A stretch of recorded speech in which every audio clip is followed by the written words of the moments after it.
5:58, and I'll call the meeting to order. Recording in progress.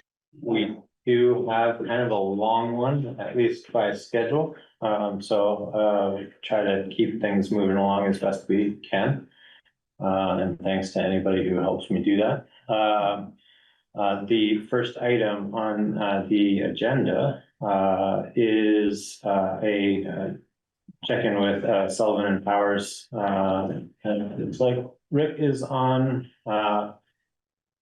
Zoom to go over our FY 2025 financial audit report. So with that, hopefully everybody saw the financial report or audit information and reporting in the share drive that was posted to the meeting folder. And Yes. had an opportunity to go through it.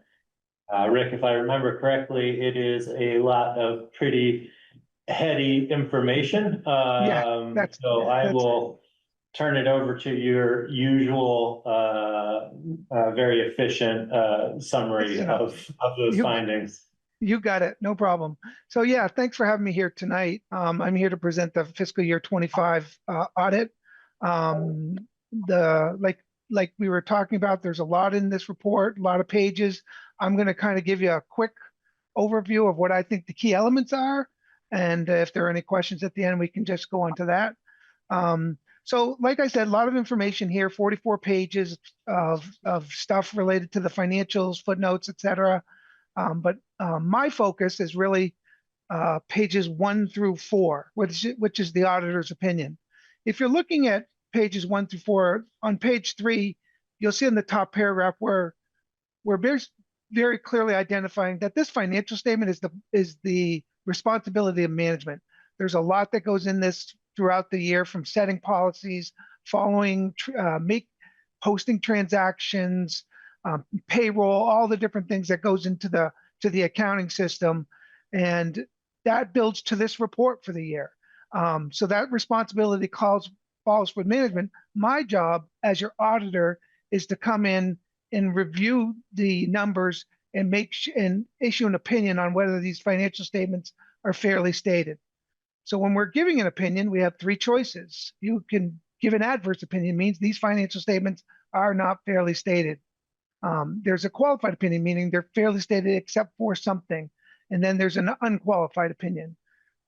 This particular year, and I think the last couple of years or few years with the town, we've had one little qualification related to the cemetery fund, related to the investments being shown at market rather than cost, which they're supposed to be showed at cost if you're under the cash basis or modified cash basis. But obviously, we're showing them at the market, which probably is more useful, but it does lead to an opinion qualification for that. But that alone is pretty much the only qualification.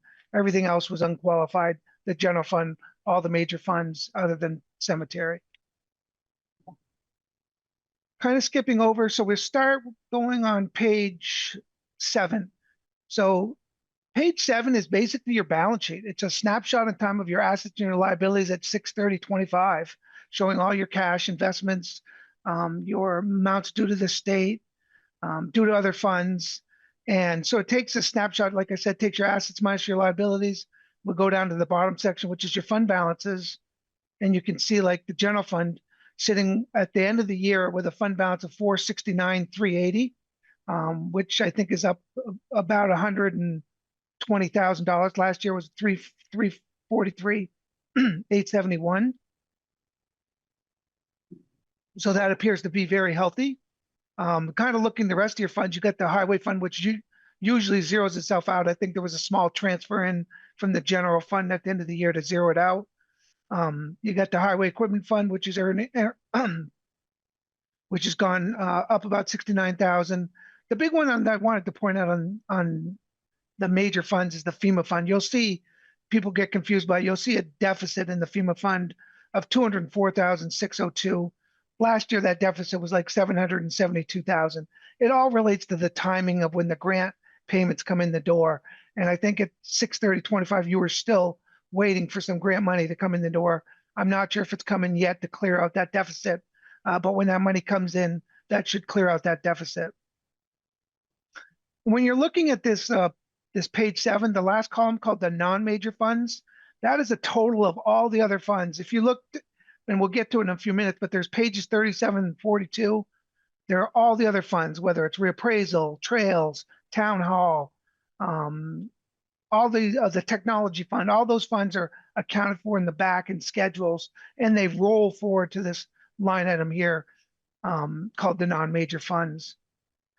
Again, the next page, same thing. You're basically looking at the revenues, expenses of all the different major funds and how they got to the fund balances at the year end. And as we talked about the general fund, healthy fund balance there, you got a lot of, in your FEMA money, a lot of your money back, 827,000 came in, and very, very minimal expenses for this year. But it looks like you're slowly clearing up that deficit in that fund. And all the other funds look like they're building some of the reserves, and we'll get into those, like I said, in a little bit. So if you're looking at pages 11 through 29, and I'm not going to go through these, but these are what we call the notes to the financial statements. So if you're looking for a deeper dive into what cash is insured, what are our investments, what are our fund balances, and what can they be used for, what are our debt terms, these footnotes to the financials will give you a much deeper dive into those kinds of questions and additional information you may want or need at any point in time. So just know that those are there. If you're looking for something specific that relates to the financial, there's a good chance it's in the footnotes here.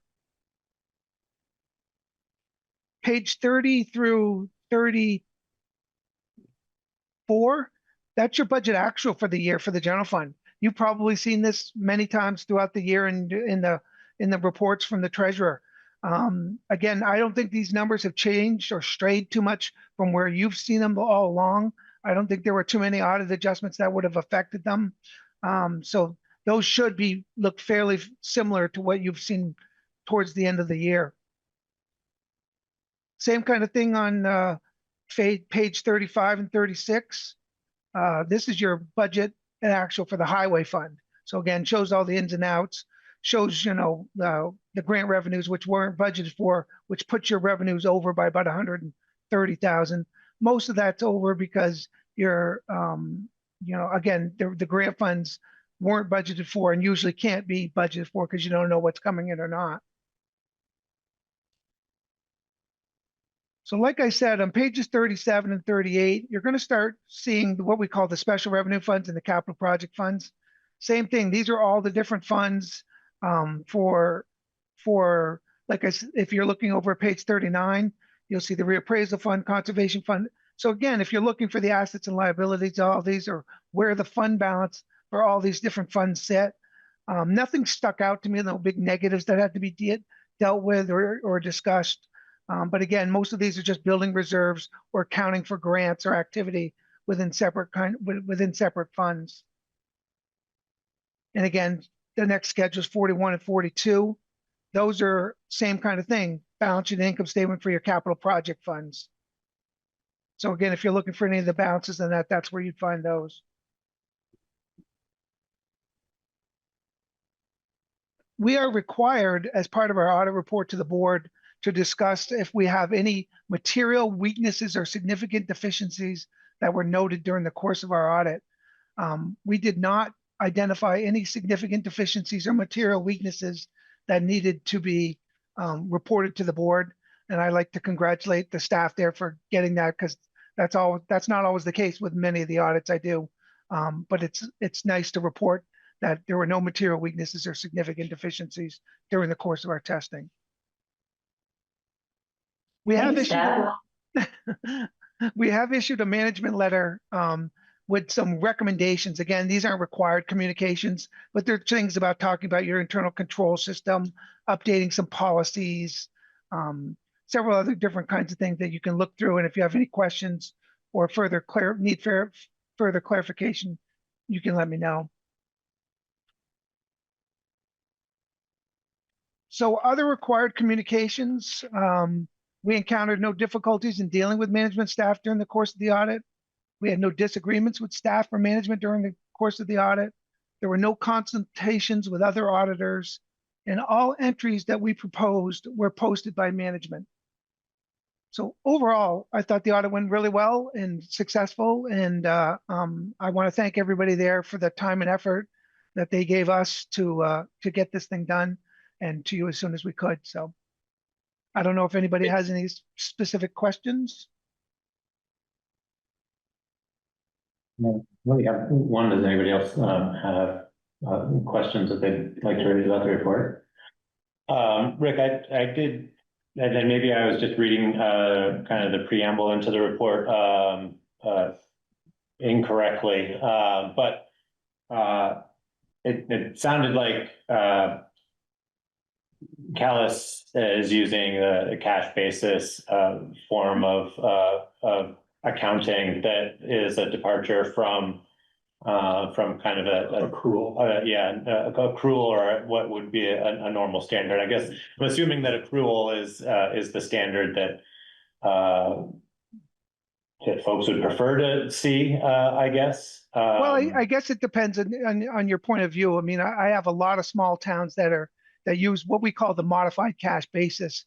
But Okay. it gets into the points where if you start looking at large governments where you have to start booking pension disclosures, fixed assets, depreciation, there's a lot of stuff to that some people who are looking at the report may want to look at it, but not a lot of typical people who are looking at Vermont reports, whether it's the bond bank or anybody like that. They won't look at a modified cash basis much different than they'll look at a GAAP basis financial. They're still completely acceptable. The only thing that you deviate from is on the modified cash basis, supposed to show those investments at cost. You don't have them recorded at cost, you have them at market. But between you and me, that I would rather see them in market, because to me that's more accurate, but the standards say to be at cost. So I think taking the qualification is the right thing to do in this particular case. So Okay, great, thanks for expanding on that.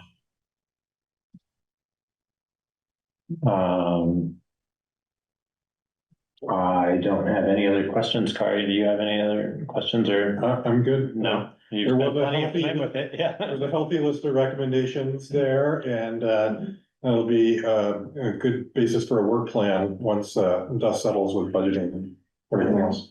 So that was my question, in terms of the list of recommendations. Do you have any questions about them? Are they things that you'll consider? And oh yeah, I mean, everything on that list is worth pursuing. Yeah. I haven't gone through and prioritized. I think some of the internal controls and policies will be the place where we start. okay, right. Thanks.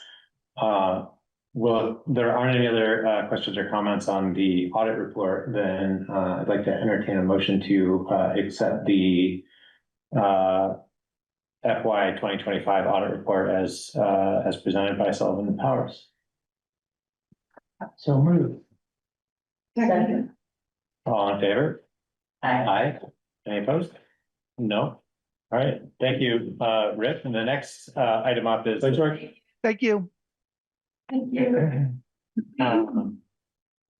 Next item is somewhat related. It's the internal controls checklist. So that was also posted in the shared drive. Everyone's had an opportunity to take a look at that. So if you haven't seen this before, it's an annual requirement that the municipalities look at this report generated by the financial person, and it just goes through some of the basic internal controls and gives you a little bit more information about how we handle things.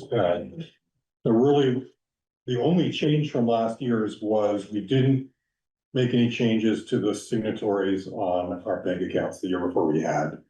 But that's not really a concern.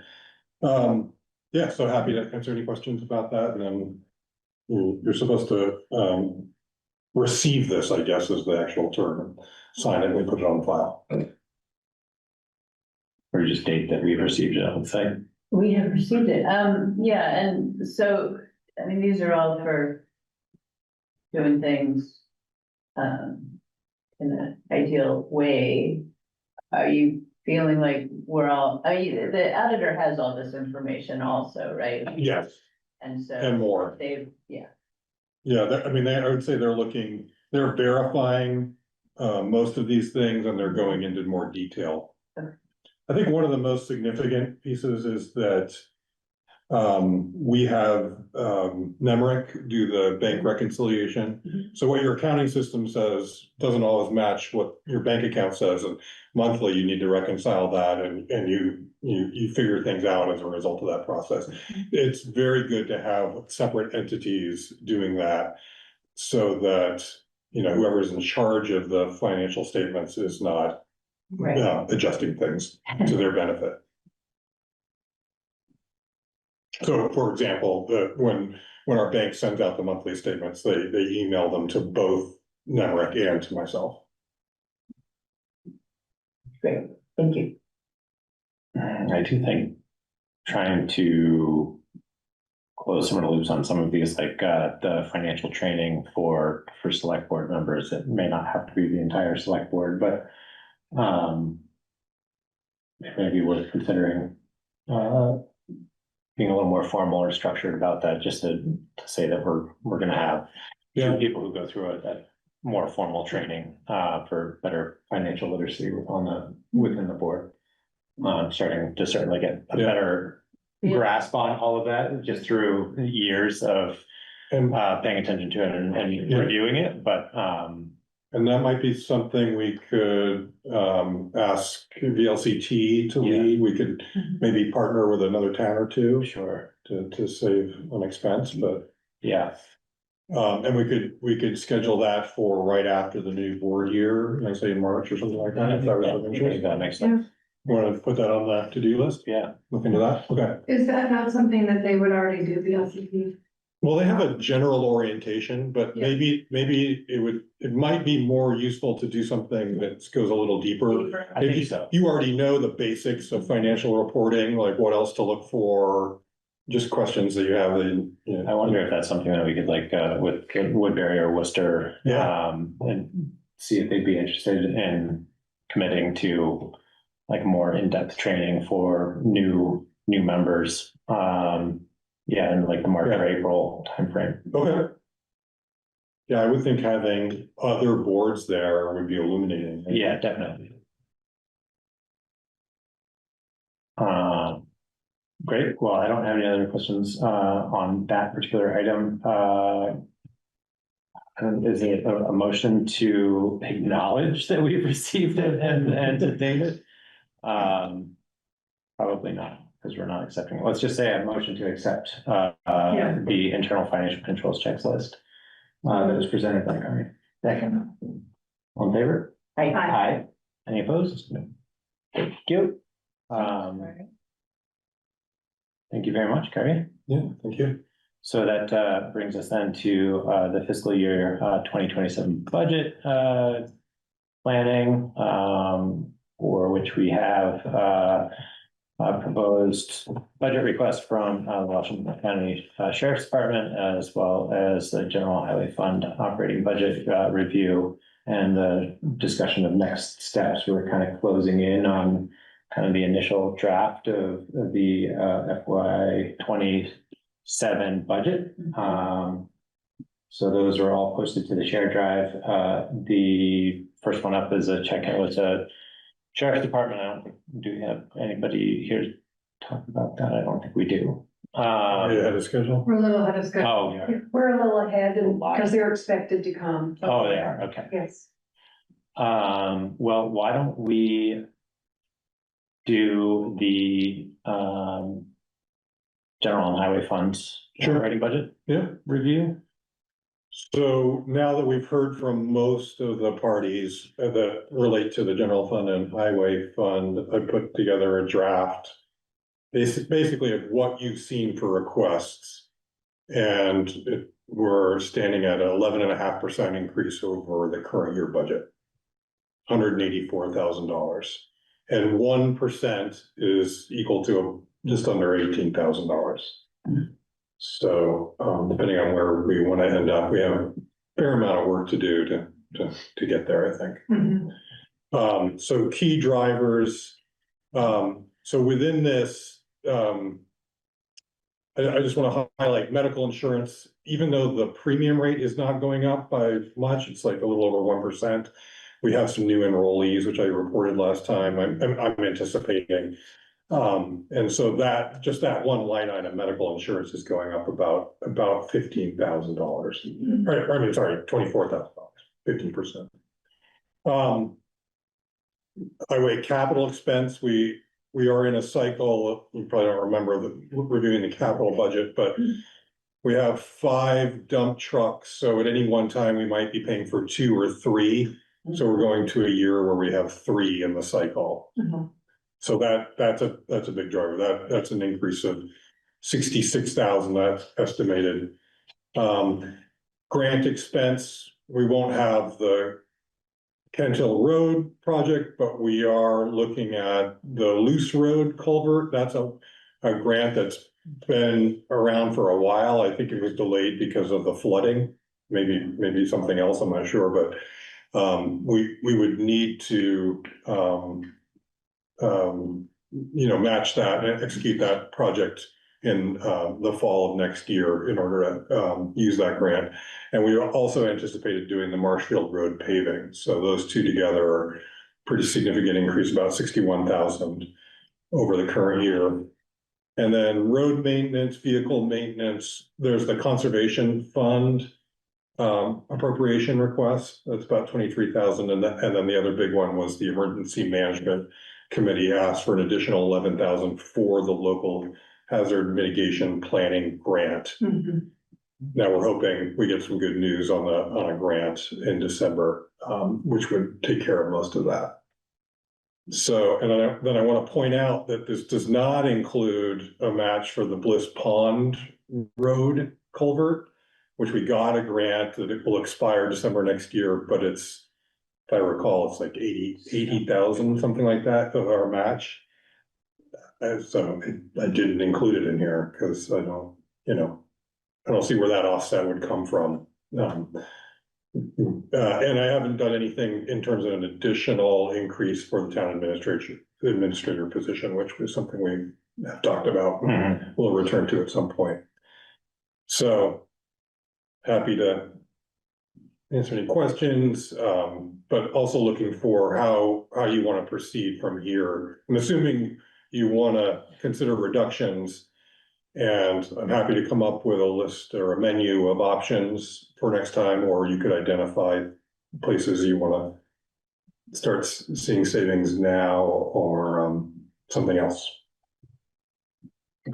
Are we gonna hear about the emergency? The local hazard mitigation planning Yeah. grant, yeah, December. We will know before we have to finalize this budget. Okay.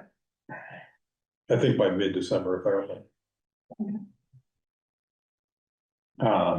So I'm wondering if,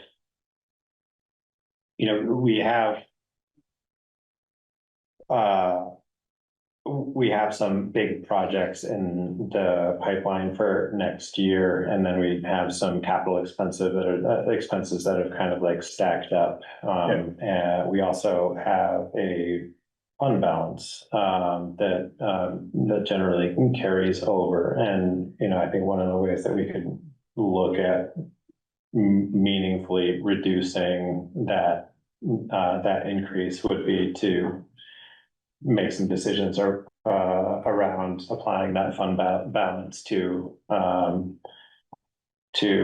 certain items, or if we can't get there for this particular year and we accept a certain amount of these increases, I'm wondering if some reserve funds to get created, because I noticed that, I think we're getting a lot more organized in our capital planning, both on the projects and for the highway department, for example, and the equipment purchases.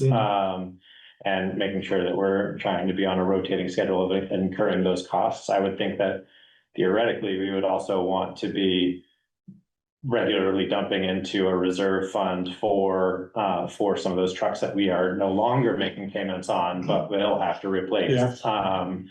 And maybe get to a place where we're not needing to put ourselves in as much of a leveraged position, or have as much exposure to being leveraged for those capital expenses. Well, how I would put it is ideally we would get to a place where what we're putting in capital expense is always roughly the same. That's right. And if we don't have that much in payments due, we would be taking the difference and putting it into the reserve fund. Mhm. And then that, has a neutral impact on the budget each year and Mhm. we don't see these swings. That's not how it shook out this time. And I think that is largely a function of how it's arranged, that there's either these 2 or 3 dump trucks and we're going into a 3-year.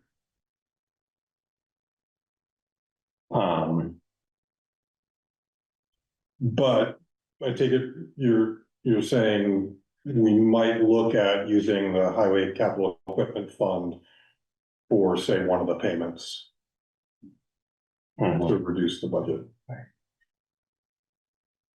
I think so. Makes some sense. So to that end, I think that for the next time around, if it makes sense, probably to add fund balances to, as a column to this. I think it's on Is there, it? but maybe not for the highway capital equipment fund, just because it doesn't show up as something we're appropriating for, so. Right. Every other fund where there is an appropriation, I'm showing the balance. I don't. Oh, I see. But yeah. I'll certainly bring you that information. How many years is the 2-truck, 3-truck cycle? Like, are we on 3-truck payments for the next 2 years, 4 years? I think it's 2 No, years. just 2 years. Yeah. It's actually a 4-truck cycle, because there's always a spare. So we're paying for 4 trucks in a 7-year rotation. Yeah. The equipment is not as much of a conversation for me, I guess, as like some of the larger like construction projects. Like I think the paving and grant matches, paving in particular, because we have mileage that exceeds what we'd annually be getting. That I think sometimes puts us at a disadvantage for our kind of deferred maintenance strategy, or at least what has historically been our deferred maintenance strategy. And I think we're going to have to make some decisions about drawing down the fund balance, I think, to pay for some of those things if we want to try to minimize, in my opinion. If we're going to want to minimize the impacts to the budget and tax base. Theoretically, that's what the fund balance is for. I think it's discussed more as like kind of a rainy day fund, but at the same time, Well, it's for purchases, right? Well, it's also our buffer. On buffer, yeah, our buffer for anything that could come up. And it came into play pretty significantly when we had the flooding expenses. Yeah, and given the economic climate, I think you think pretty carefully about how much to draw it down. Definitely, I'm not advocating for draw it down, significantly, but I think in the next couple of years, we'll have to have some pretty significant conversations around what is the right amount.H already started that conversation. And then do we the fund balance policy? Yeah, and do we have do we have sufficient funds available for making specific allocations out of the fund balance? We do certainly for capital equipment, but I think we're going to need them for everything. For town property management and rambling at this point, but do we want to dive into any other specific line items? Well, I on- guess, on this? I just would comment on the, what's not in there. It's also a variable that we would wanna. Um. I guess I'm not remembering the Bliss Pond Road. Culvert grant expense, like, did we have it? We discussed? actually, We decided not to go forward with it, no, we did not make that decision. We got a grant in the spring. right? It's a structures grant. It's good for up to 200,000, but the cost estimate for the replacement was, I believe, 288. Uh-huh, So we would need to come up with 88,000 to utilize that grant. okay, and there's not a match. There is a match. It's a 10%, I believe it's a 10% match, but the grant itself only goes up to $200,000. That's the maximum. Right, I got you. So we have to pay anything over 200,000.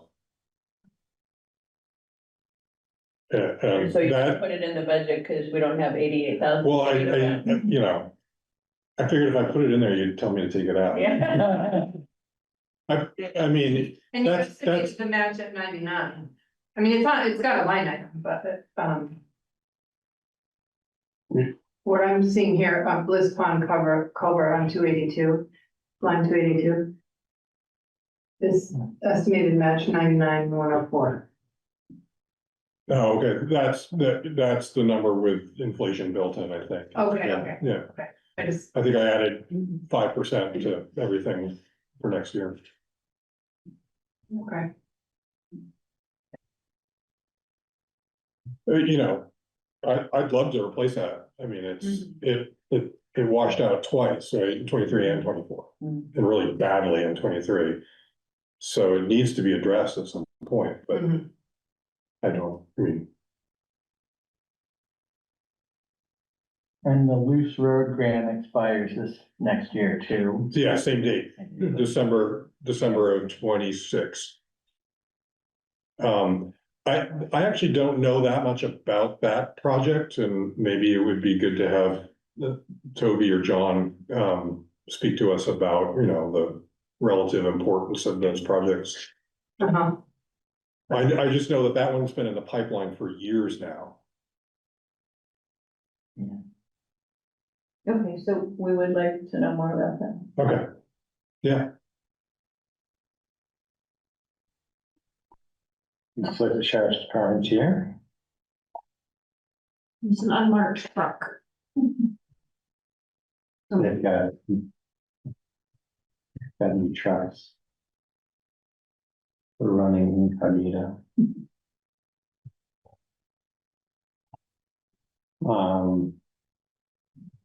Well, in terms of are we discussing next steps, on budget at the moment, or we're waiting? Well, we can, discuss next steps. I think Kari kind of, started to allude to them. There's, I guess, the opportunity for the next meeting, for Kari to go through, and note areas where there's more discretionary wiggle room, so that we have specific things, to look at. We have a staffing dialogue to work through later in the agenda.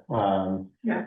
Which will kind of inform that to a certain extent, but to me, I think that process worked well last year, where I identified areas where there's some more flexibility, and Beacon for that matter, on the general government side, but also on the highway department. And I guess it would make sense to go through those things during the next meeting. sure. And then there's some, And the next meeting, we'll have the fire departments Yeah. and the social service appropriation, so essentially have all the components, and you can look at. You can look at the entire budget in draft form, yeah, better picture. and then I guess, something to keep in mind generally, we try to identify, target increase, I guess, or a goal. Which is not 11%. which is not allowed, which is not 11% and probably not 0%. Okay. So we can have some dialogue about that now, or we can save that until, next time. Mhm. If anybody has any strong feelings about that.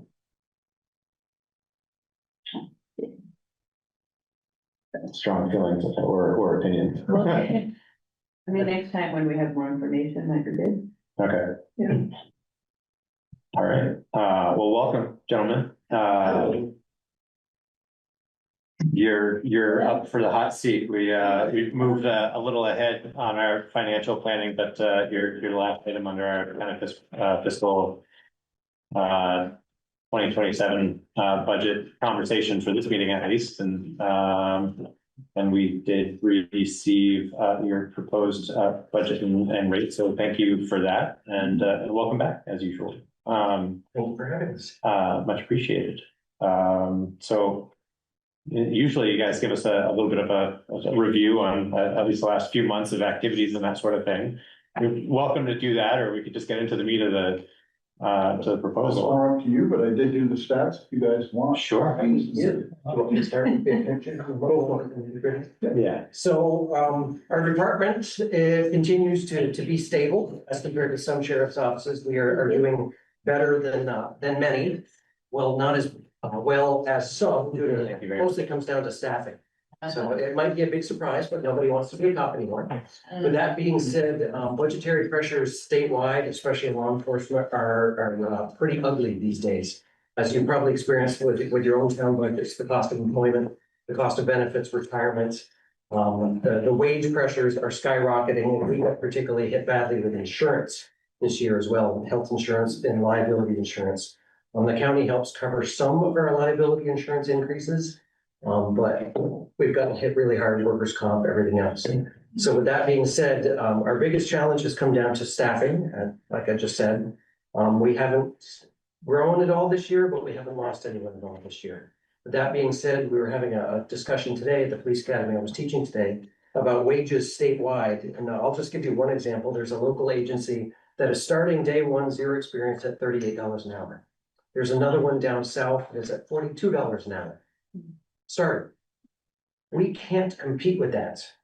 So with that being said, our rates are changing to cover our cost of doing business. We're ordering 2 cruisers here shortly. Each of them went up just under $9 grand each over the last 2 we ordered. $124,000. So we are trying to keep our rate increases moderate. We made a big jump a couple years ago because we were literally losing money, and made not as significant a jump last year, and this year is right in the neighborhood of just over 3%.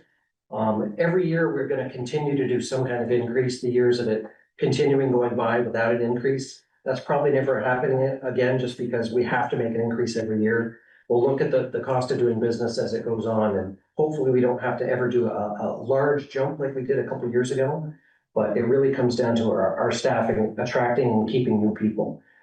We cannot compete with these agencies that are having these big starting dollars, but we are a family and we are not a union shop.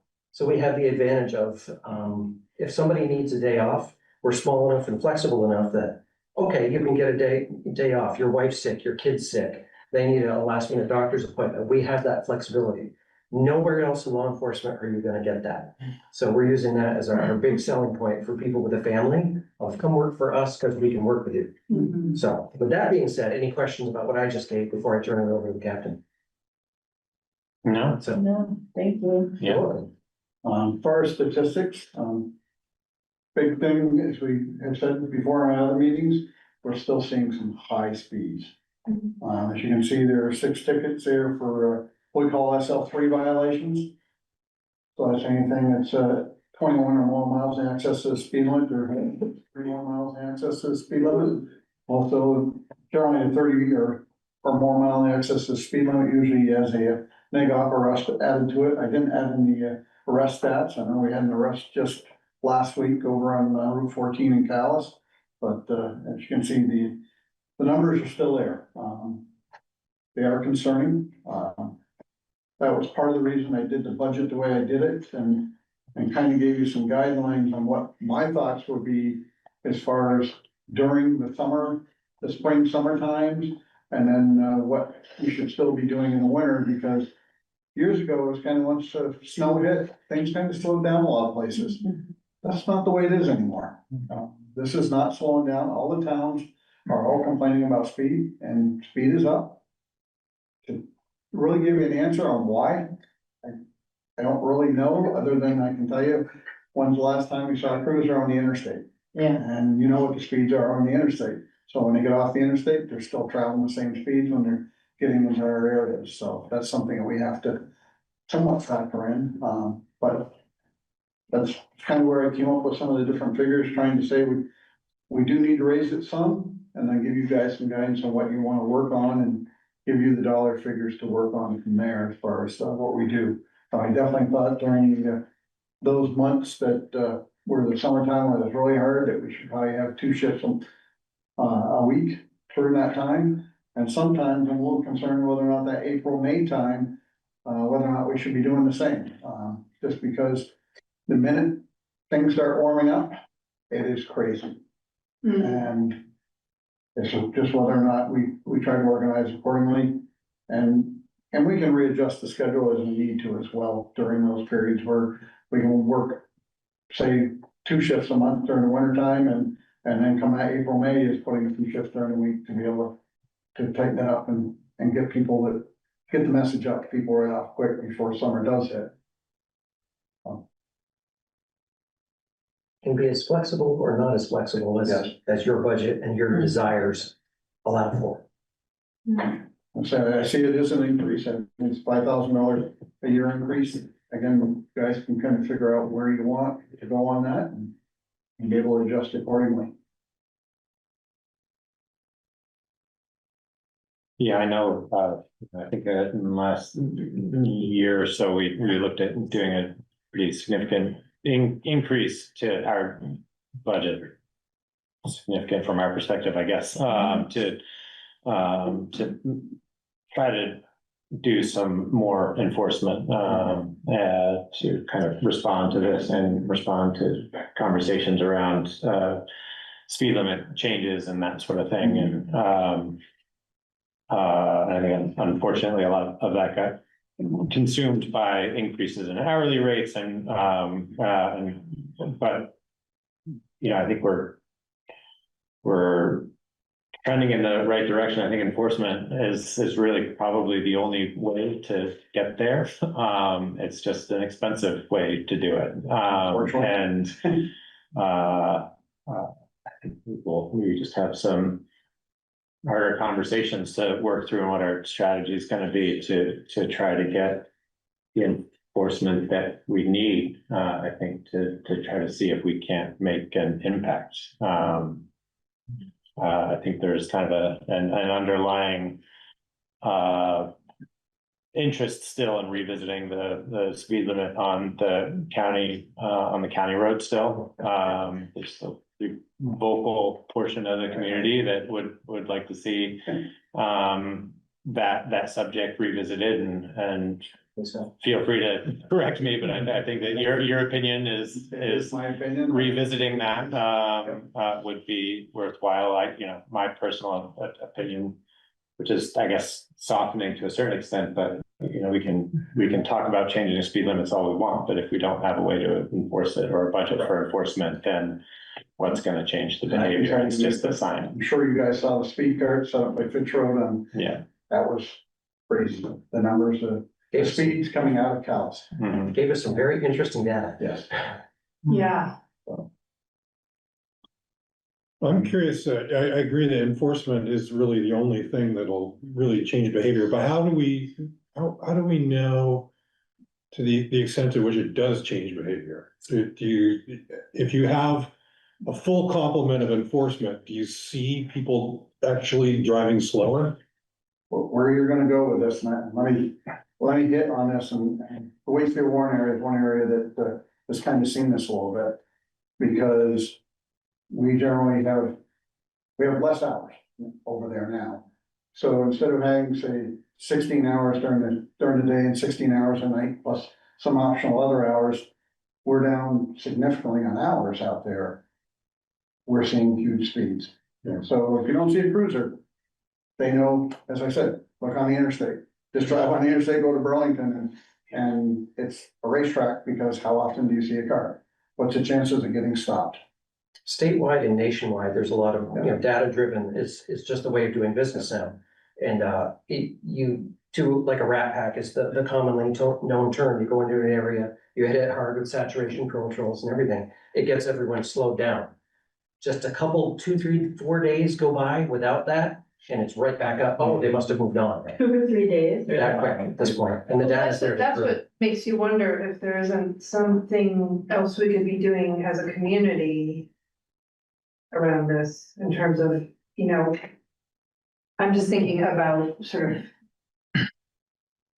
dare I say, comfort forum, but, just the kind of effort around those statistics are astounding. And, Yeah. to some extent, do we work with your office to put that together as information that we share out effectively with people, so that people know that we're paying attention to this, and that, it's a cost, by the way, that everyone wants us to keep our costs down, but the safety of our community is something that we maybe could be speaking out about in a way and maybe this has been done before, don't. No. But it just really, it is kind of shocking always when, I've only ever seen another one of these, and, it is always just, it just kind of takes your breath away. And the point you're making about the data that you collected for the monitor that was at Fitch Road. I thought about that, and I was like, that'd be interesting to see what happened around that. And I just, if we are gonna enter a conversation potentially at some point, I've heard this alluded to, that around the speed limit, then it would behoove us to have said a few things about it beforehand. So I'm just wondering, I don't know what the board has been on this in the past and where you all are feeling now, but again, it's just, I'm thinking about the safety of our community and putting, like, we at least need to be partners with the folks that we're hiring to help support the community. Well, a lot of what we do in car stops is education. We have conversations about, what is going on and why it's a problem. And that only gets you so far, because when you have those conversations with people 2, 3, 4 times, because you start to see the same names popping up. We do not like issuing violations. That is not what we're out here for. But a lot of times that's the only way that people really get the message. Stop doing this, it's dangerous, yeah, until it hits you somewhere a little closer to home. Right. It's not as effective. We try really hard, and that's our preferred method of doing business. But society has changed a little bit, and sometimes the kinder, gentler, trying to help people way isn't always effective. So for some people it is. One stop, they change their behaviors. A lot of them, not so much. You have anything to add on that? The only thing I'd say is one of the benefits, the speaker's been great. We haven't had the opportunity to use it enough yet, but I can tell you data-driven law enforcement is really a way to go as far as it tells us when the problems are. What time of day, so you could really target, Just understand, people are creatures of habit. yeah. What they do today, they're gonna do tomorrow. What they did at 5 o'clock today, they're gonna do at 5 o'clock tomorrow, et cetera, et cetera. And for example, that speed cart was set up on Vincent Flats just prior to it being moved over on the county road. And literally I had the statistics to prove that. And I happened to be the one to work that Friday after pulling that speed cart, moving it over.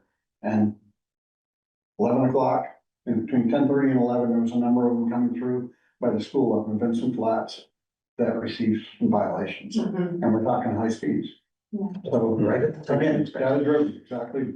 Yeah. Exactly what I had. And I guess that's the part that's most concerning to me personally, is that, there's, when we've looked at the traffic studies and we have our own data from a handful of of the, RPC. yeah, which I want to touch on before we kind of conclude this conversation too.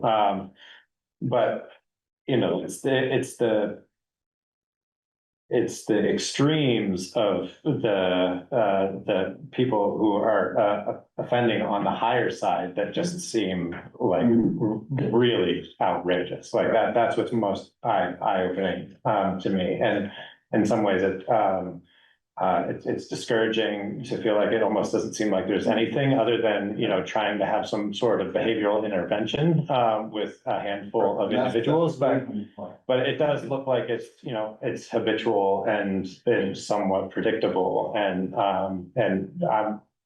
whatever we can do, I guess we've had this conversation now circling back to the data part about trying to make regular share regularly what the data is coming off of at the speed limit signs. We've got one on the county road, and then there's the other one on Lightning Ridge. We've talked about deploying them and moving them around to maybe Peak and Brook, and just so that we can be collecting data more regularly. Are we pulling that data? I think Toby was going to be pulling that data. I haven't seen it in a while, but yeah, It almost seems like we need to come up with, we have these signs, they're assets in our community, right? So we bought them. Okay, so we own those. We own those They're producing data. And that we they have access they to. have the Okay. ability to capture the data. So I think we almost need to just like stand up a policy that says how frequently we're gonna be pulling that data and who's responsible Well, for and- transferring and it over. sharing it. And well, and sharing it for enforcement. And I can schedule accordingly. Yeah, Yeah. Other than that, you know, I think anecdotally, the idea of trying to set a bias towards the spring and summer months for shifts makes good sense, for sure. You had your hand up to comment. Make sure I shut back up. Comments. Does somebody have the actual figure for the proposal for the enforcement for the year? Would you state your name, You'd have to the come. recording secretary, please? Jim Wells. I think it was $7,500. the present contract is 7,000, correct? And the proposal is 12,200. it's really up to us. I mean, And- I'm saying the rate is 68 per hour. And if it's a 3-hour shift, you know, with mileage in there. You'll set the number that you want the overall budget, and then we'll figure out the hours. But we. So our next question is, you know, we have, I see this tonight on the front page forum, there's this committee for social services for allotments. So what are we looking for the allotment this year for the library in Montpelier? That's a separate warrant article. But it's still funded by tax dollars, am I correct?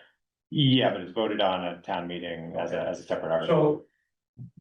So I agree with the young lady on the corner, they're a terrible name, so please forgive me. Name's Barbara. I agree with her, and we have these speed signs that are an asset. And this data should be pulled regularly, and we should be doing, Lamoille County does it, for example, they put in a stat, we could use the front page forum of what the speeds are that given week, and let's use education for the taxpayers to help understand this burden. And they might maybe say, okay, well, maybe enforcement is a little more important than that much money. Maybe we could reduce some items to help offset the cost for enforcement if people actually knew what was going on in the community. I mean, I hate to say that we're not gonna take this serious until a child gets hit coming off the bus.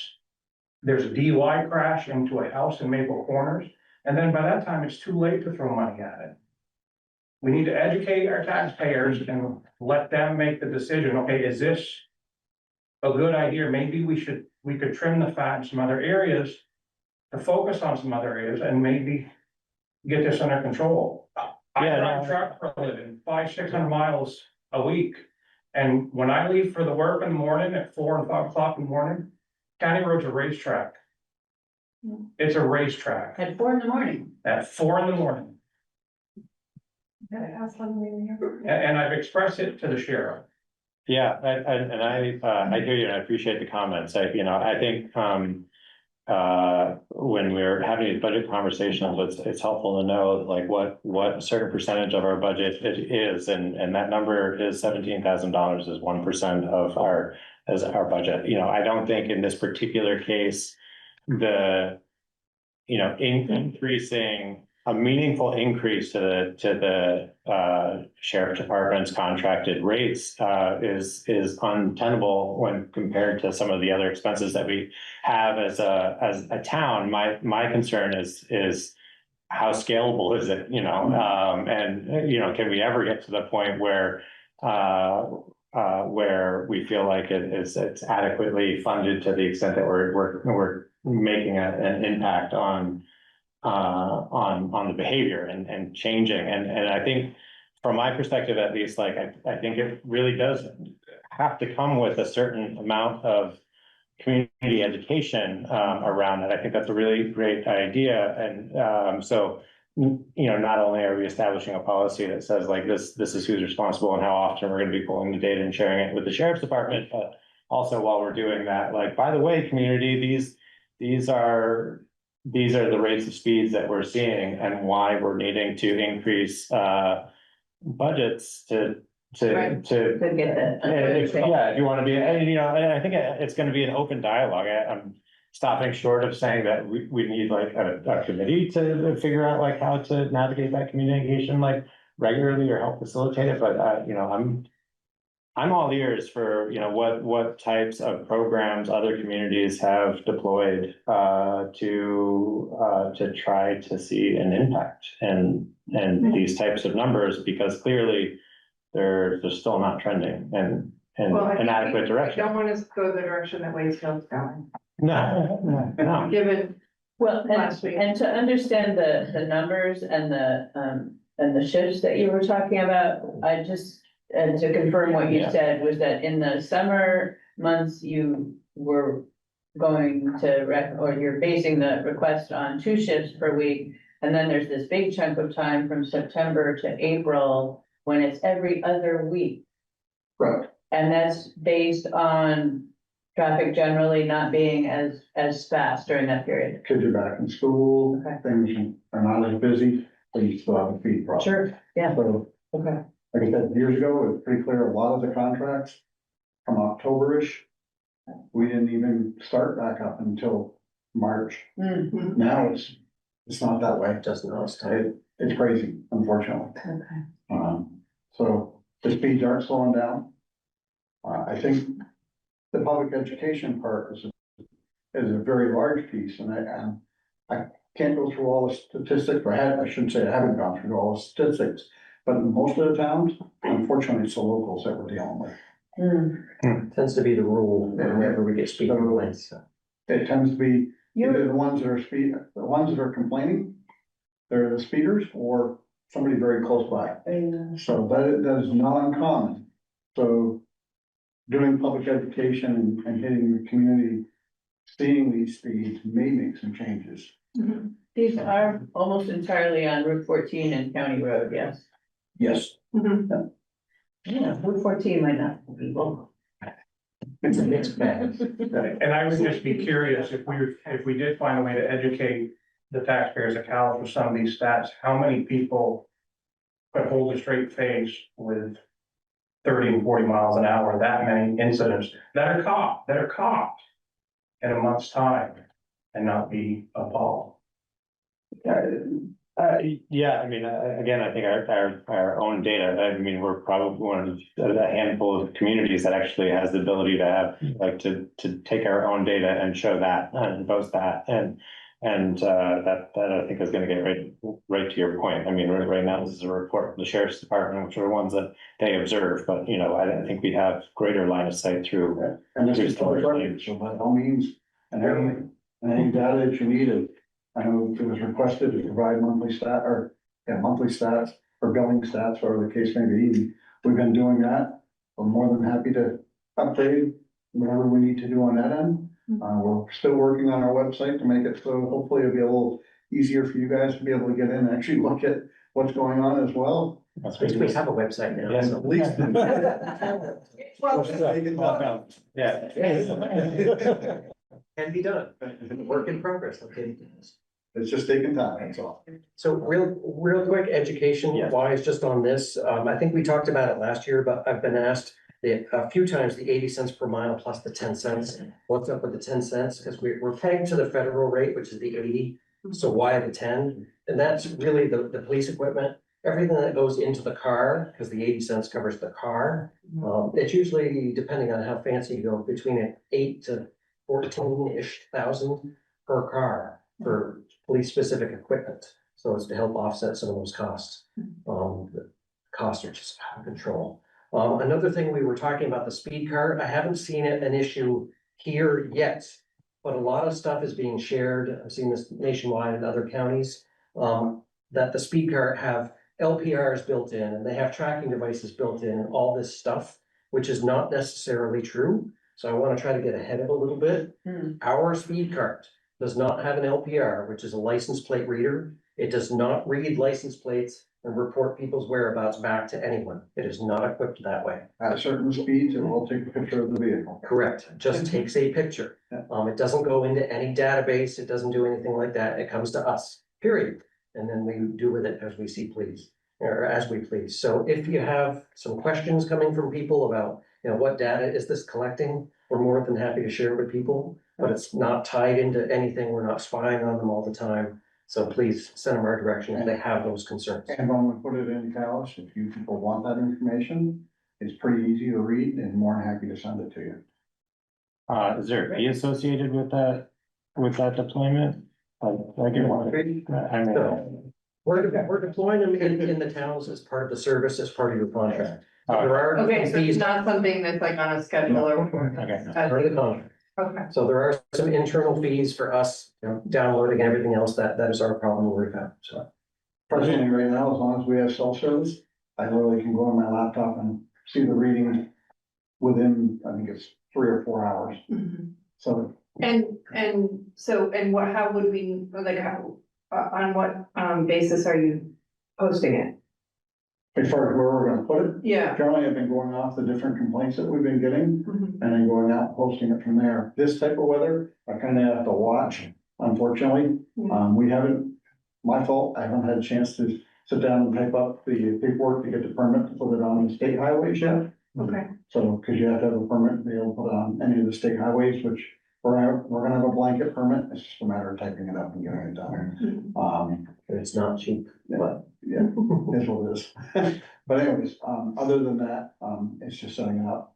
We were getting complaints in different areas, like I said, the swamp here and the county road and Vincent Flats, those 2 places we got some complaints. I put it out there to see what was actually truthfully going on.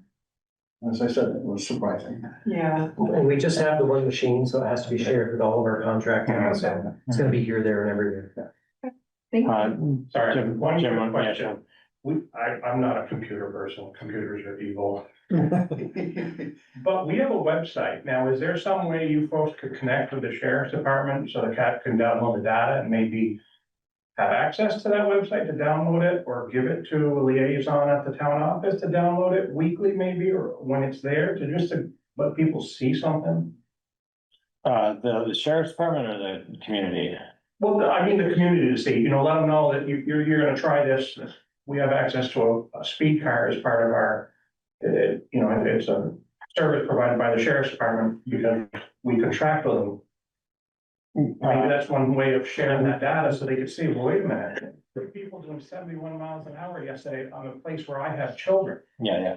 Well, and in any event, we can do it with the ones that. I think we can have a conversation about doing that with the ones that we currently have and I get just into think a that might be process. the shortest, quickest thing to start getting some information flowing and see how the public reacts. Yeah.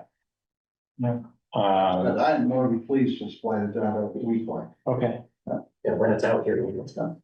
yeah, that's good to know. It's an easy thing.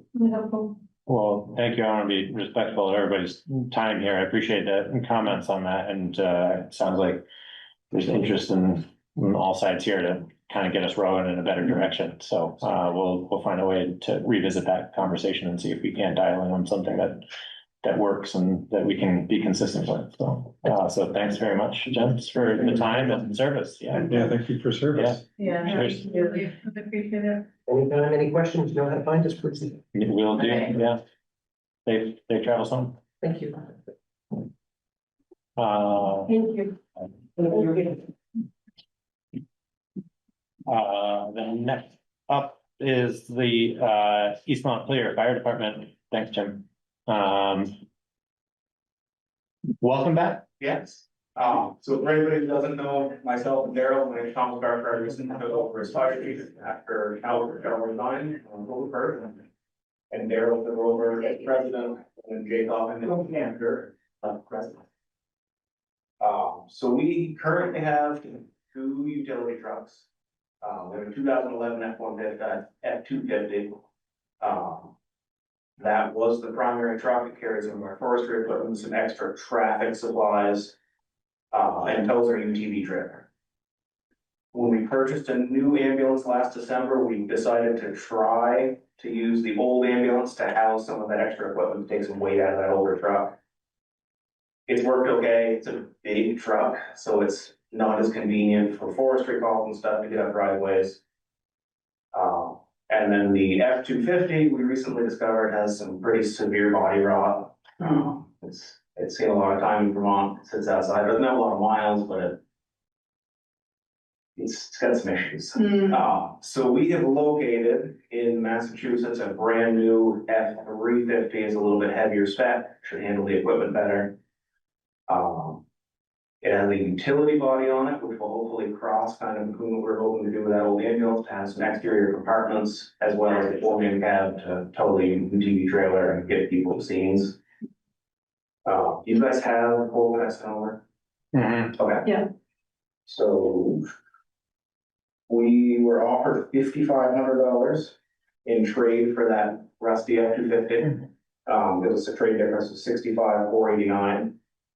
That doesn't include any upfitting, so we have some lights. We're gonna use an existing radio and siren, and some graphics. That old ambulance, I didn't have numbers for East Montpelier, but I do now. They offered us $14,000 for that. Great. We were offered 10, we traded it, which is why we decided for 10,000. We try to use it as the utility. We're hoping that 14,000 should cover all of the updating expenses as well. Hopefully replenish some capital money. So we're not asking for any money. We're just getting permission to use some of our capital money to purchase this. Yeah, pretty straightforward. We had the opportunity to kind of touch on this a little bit when Kara and I met with East Montpelier Selectboard and these guys last week. What day is it today? It must have been 1 week ago. Must have been last week. Yeah.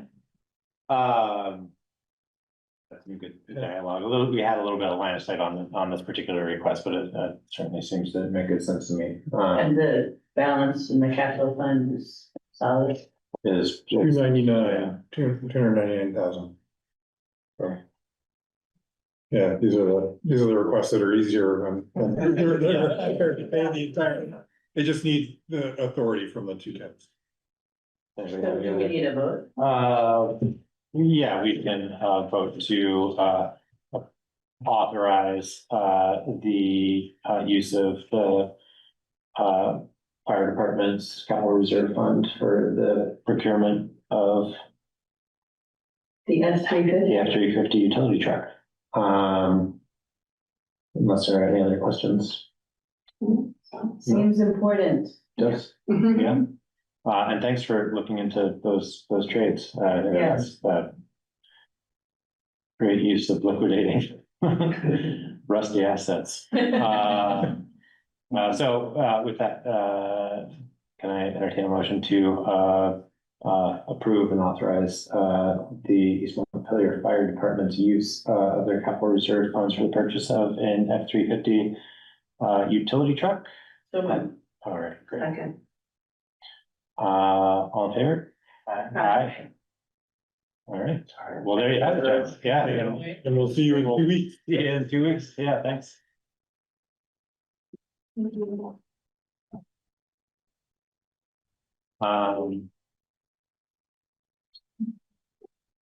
Great. So moving right along a little ahead of schedule, so we have a conversation about the Lakes and Streams Committee, and I guess for a little bit of context, this came up briefly during the Conservation Commission's budget request, and there was some question around whether they could or are Lakes and Streams as a subcommittee of the Conservation Commission, and this is just meant to be kind of a dialogue, I guess, for the select board and any members of the Lakes and Stream committee. It's like maybe on Zoom. Yeah. Noreen's here, yeah. Yep, And and David. There is. Hmm, So can I Logan? just ask for clarification, Yes. Jordan, the idea was someone proposing that they become a body of? Well, at the risk of misrepresenting things grossly, there was. So Neil Maker didn't necessarily feel like they were a subcommittee of the Conservation Commission, or at least the Conservation Commission wasn't in charge of making appointments to the Lakes and Streams. So in the Committee. context of who appoints? And so there's context of who appoints whom, and to what, and for what. There's certainly no question that, the Lakes and Streams, Committee has been diligent in keeping record of their meetings, and has a body of work that they annually produce, which is the pamphlet report on Lakes and Streams. But it's also a perennial line item that gets discussed with the Conservation Commission's budget. And so it just, because we were having a conversation around budgeting and some new appointment considerations, there's a dialogue about, why is Lakes and Streams a subcommittee of the Conservation Commission, and not its own standalone committee, and would there be any benefit to it being a standalone committee that would then require certain obligations to warning meetings and keeping minutes, as well as an obligation to the select board to make certain appointments. From my perspective, it seems in practice very similar to the Trails Committee, and that there's an annual budget that needs to be reviewed and considered and discussed. And it's largely, yeah, Can I push on that annual budget sure. commentary? For many years, they used a municipal grant to Uh, publish their newsletter. And so Right. that's why we have a budget line item for newsletter, because they couldn't get the grant without doing it through their municipality. So we have all the paperwork from the grant history. That's the only budget line item they ever asked for. And then when they stopped getting that grant, I don't know if they didn't receive it or didn't apply. That's when conservation started requesting a portion of the amount required to do the newsletter, because Lakes and Streams was not an official town committee. Right. And they worked together on projects, even though one was a town committee and one is technically. And I think the grant went away, because my understanding. There is still an educational grant. I have it bookmarked. They still have information from last February, so I have it. I check every month or so, and I have it in mind to send to Lakes and Streams as soon as they update for their Okay. 2026. So then there's really just kind of an effort to kind of solicit some feedback. Obviously, we don't want to have this conversation in a vacuum. So Noreen and David were certainly invited to offer some commentary and context as well.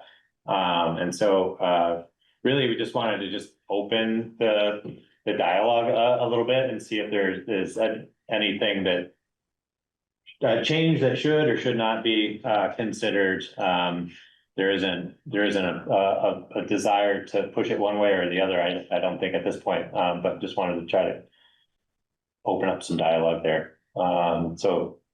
There's a memo that kind of outlines this that was in the shared drive that hopefully everyone's had the opportunity to review as well. The memo from the committee. Yeah. Wasn't there part of the context, an increase in costs? Is that not part of the discussion, or no, was that not, am I misremembering? No, there wasn't an increasing cost last year. There was, I think we reduced the amount allocated or appropriated to the printing, and then they raised money to have it printed. Anyway, Noreen and David, I'd welcome your input and an opinion on the matter, I guess, at hand here, and whether or not it's subcommittee versus a standalone committee. I don't know, David, shall I start and you can then jump in, or? Sure. I think we had a meeting of the group of people who are members of the Lakes and Streams, and I think all of us have had experience serving on other bodies, et cetera. We've been informal for a long time, and when you read through the Open Meetings Act and even the application process that Calais requires, I guess we're concerned that the administrative burden would be very difficult for us. In other words, it would take away a great deal from the amount of work we put into doing these things. I think we think of ourselves as a body that wants to encourage good stewardship of lakes and streams. And to that end, we work in multiple ways. One of it is the newsletter, which you see because it comes into the budget. But we also do other things. And one of the things, I mean, we've been working for a lot of years on this lay monitoring program, which is the state's program for collecting data on the water quality. And the purpose of that is to see, are there trends developing? Are we getting better? Are we getting worse? And to what extent? We have people who do paddle around the ponds to look for invasive species. Not all the ponds are covered, but we keep trying to do outreach to find somebody who will do that. For those, how do I want to get it in a nutshell? For those lakes and ponds in Vermont that have invasives such as Eurasian milfoil, the amount of money that these towns are spending to control that are in the $50,000 to $100,000 range. And so the volunteer effort to say, let's see if we can just find any of this early and solve the problem early before it becomes a major expense. So that's the kind of thing we do. I think we're heavily focused right at the moment on an invasive grass called Phragmites, which can literally take over wetlands and the shorelines of lakes and ponds. Calais has a handful of Phragmites patches, and it's like the time is now to try to deal with the problem and not wait till it becomes really severe. We've been in contact with two people, one with UVM and one with the Vermont Extension, who have worked on knotweed in Waitsfield and Warren, and we're hoping that they want to have a project in the Upper Winooski watershed, which includes Calais, and dealing with invasives. The idea would be, can we solve this problem now while it's solvable? I recently talked with Hans Estrin, who's part of the Vermont Extension, and they didn't get their first grant, so I'm not sure exactly what's happening. I do think that depending on the direction that this goes, this is something that certainly we would feel it was important to bring to you to understand, to decide if you think the efforts there. It's not a big cost issue, it's a volunteer issue and finding volunteers. If in the past, UVM has used grants or other money and used young people who are part of their ecological programs to do a lot of the heavy work.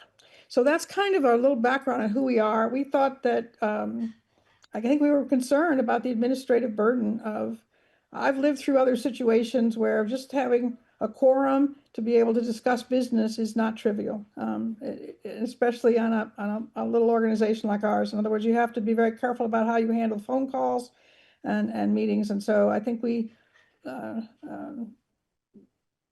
were concerned about that. At the same time, I think that we do some advertising on Front Porch Forum. We could be more consistent about trying to reach out to the public and use that, even if we remain an informal committee, use that as a way to be sure that anybody can participate who's interested.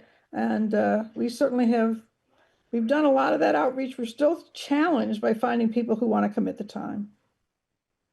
David, what have I missed?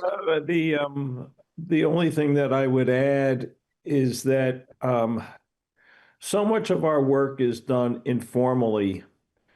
And, you know, there's the old adage, if it ain't broke, don't fix it. And everybody, I mean, it was unanimous among the committee that we remain an informal committee. So we don't, I mean, we do, and we've had some success in the past year with outreach. I think we have 2 new people that are prospective members of the committee. So, you know, I think operating the way we've been operating seems to work for us. And, you know, and I guess we're not aware of any problems that are resulting because of that. No, I wouldn't say that there are any problems by any stretch of the imagination. There just seems to be, I think, a little ambiguity around, you know, who's responsible for approving and making the appointments to the committee and what we're tracking. And nobody. There's no appointment. There's no appointment. It sounds like you're not actually part of the Conservation Commission, right? They're not. You're not. No. The way I see it is they're essentially independent It's a of bunch of the volunteers. town of Calais. They're a bunch of volunteers doing good things, Doing great organizing things. themselves. Yeah. The only nexus I Sometimes they get- see is the newsletter Yeah. funding, which $250 is what's being requested. So, can I ask you, David? Well, I think there's also a possibility for, I think, grant, and I think this has now come up a couple of times. What's that? Yeah. Is what they asked.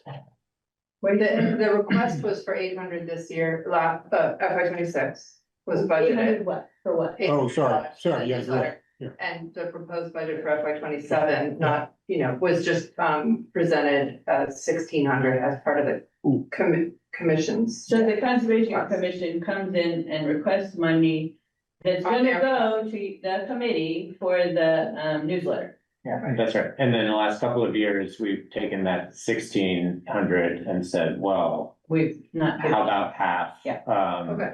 And they've raised the other half, and we'll have the opportunity to revisit that portion of the conversation. So, and another concern is that we simply don't have any records in the town office of their work. We don't have their minutes, meetings, or any of the background information on this organization and what they're doing.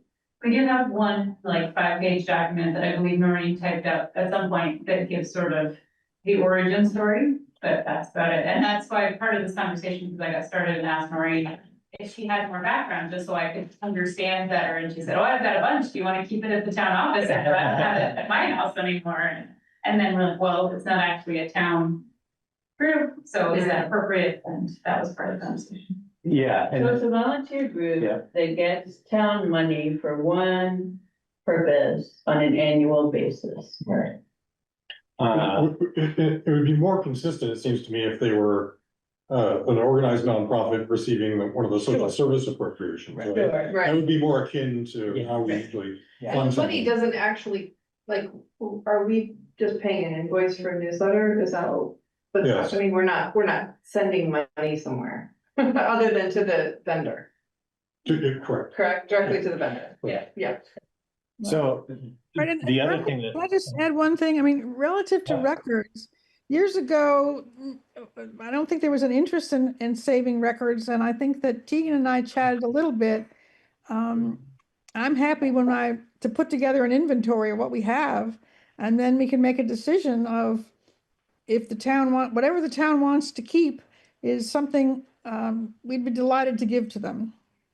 Yeah, I think that's like a nice next step. I promised I would do the impression that I had these guys to suffer in the agenda planning meeting, but I think from my perspective as somebody who doesn't have as much perspective as some of the elders in the community, sometimes we end up getting blindsided by the lack of context to these pretty significant bodies of work that are just in the basements and in the offices of volunteers who have done this work over decades. And I think there's like the ancient roads committees and like these committees that have a very focused scope of work for a period of time, and then it goes several years or something without hearing about that, and then you can get blindsided by the lack of context or information or records.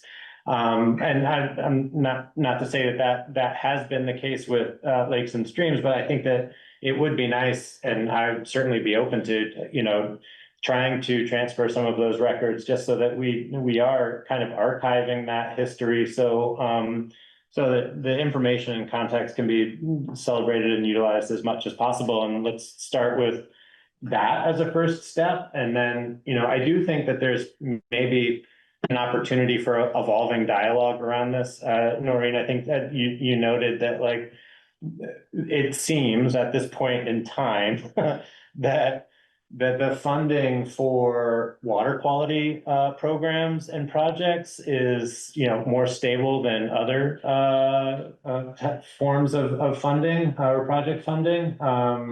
And there seems to be a lot of overlap with the funding of those and prioritization of some of those projects relative to like municipal infrastructure and stormwater runoff.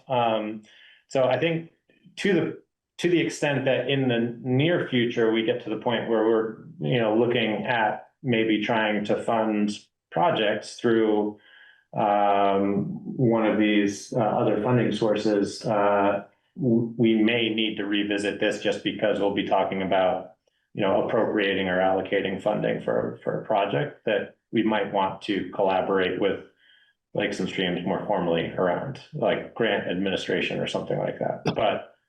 But that is something, that's a conversation we can have when that bridge is ready to be crossed. And we don't have to talk about that in a hypothetical now, but.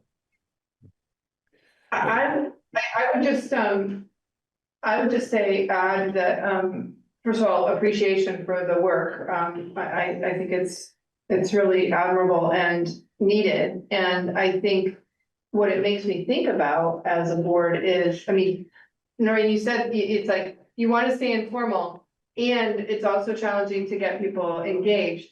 And the work is so substantive, what you've laid out. So those things all together start to make me think about, the durability and sustainability of the work and how we support that to continue. Yeah. And I think that's the context that maybe I would just emphasize there. This is like it's important work, and there's ties. I can just imagine there's some ties with sort of Friends of Winooski and some of the other, organizations that are doing good work, but this volunteer core people doing great work also, we want to make sure it doesn't just fade. If there were, if we were to lose some of the enthusiasm of the committee. So that's what I'm thinking about as a reflection of what you all said. Really appreciate it greatly. The only thing that what I was going to just add is, in terms of our archives there, I believe our newsletters are all posted at the town website. So there's some history there. It's not everything, but it's something. Yeah, they're on our website, and we have hard copies of most of them, I think, in the book. Right. Well, go ahead, Noreen. No, one of the things that we haven't as a committee had a chance to talk about this again this year, but we do think that Front Porch Forum is a potentially valuable vehicle to just have short articles and information for the public. And we did a series last year on what is the meaning of water quality. Got some feedback on that, but when I came to the pond almost 30 years ago, I asked that question, what does water quality mean? And it was really hard to get an answer because it means so many different things. So anyway, I think we are interested in, if there are questions or things that you feel that the community is interested in or really needs to know, we're interested in that and trying to help. Well, thank you, Noreen and David, for joining us and sharing the information and bringing the topic up to the committee. I think, we have the opportunity to just kind of respect their wishes for the status quo for now, and it's great to check in directly, and certainly I think we'll stay poised to support you the best we can. And thank you. Well, thank you. Thank you. Yeah, thanks for your time and all the work you've done. Absolutely. All right. Bye. Good night. Goodbye. Well, thanks for entertaining that conversation. Well, Tegan, go forth with Eric. I think I decide that you see fit, and I guess as long as we Take stuff out of my vault, too, so maybe we'll have some extra stuff. And so we have a period of public comment up next, but I don't think we have any members of the public. So we'll, unless anybody wants to be a member of the public and comment on something that's not on the agenda. No, We'll do this back on time. all right, I'm not commenting, I'm just moving up. well, that seems reasonable. Moving on to administrative items. We have the approval of minutes, the copy of which has been posted to the share drive. Has everybody had the opportunity to review that? And are there any comments or questions, concerns, corrections? I didn't see any myself. Can I get a motion? Hold my breath every time. Oh, well, now that I know that, I'm gonna really dwell on it next time. Stretch it out. Yeah,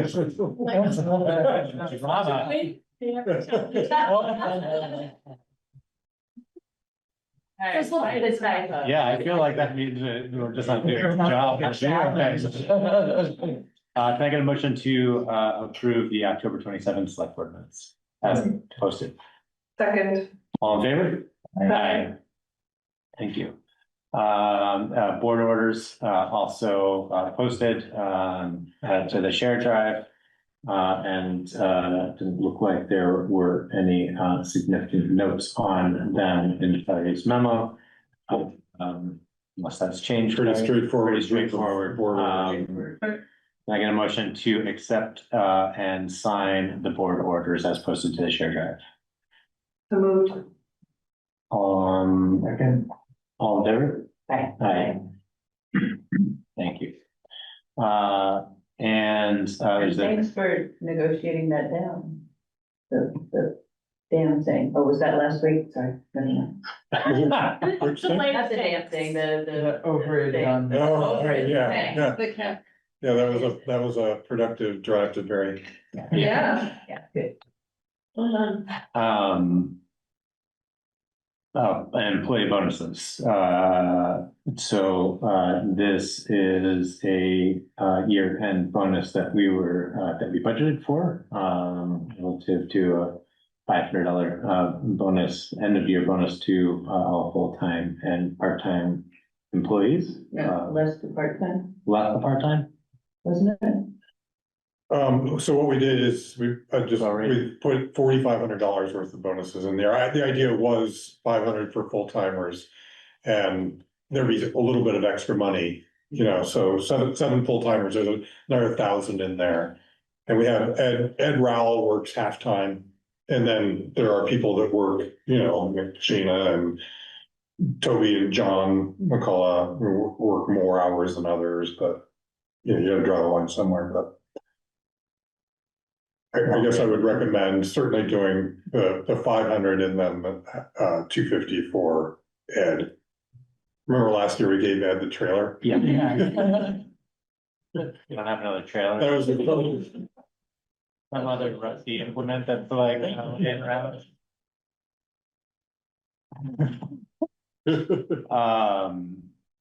So do we need to make a decision on where we draw the line and spreading the balance out? Cause we have the $1,000 difference there.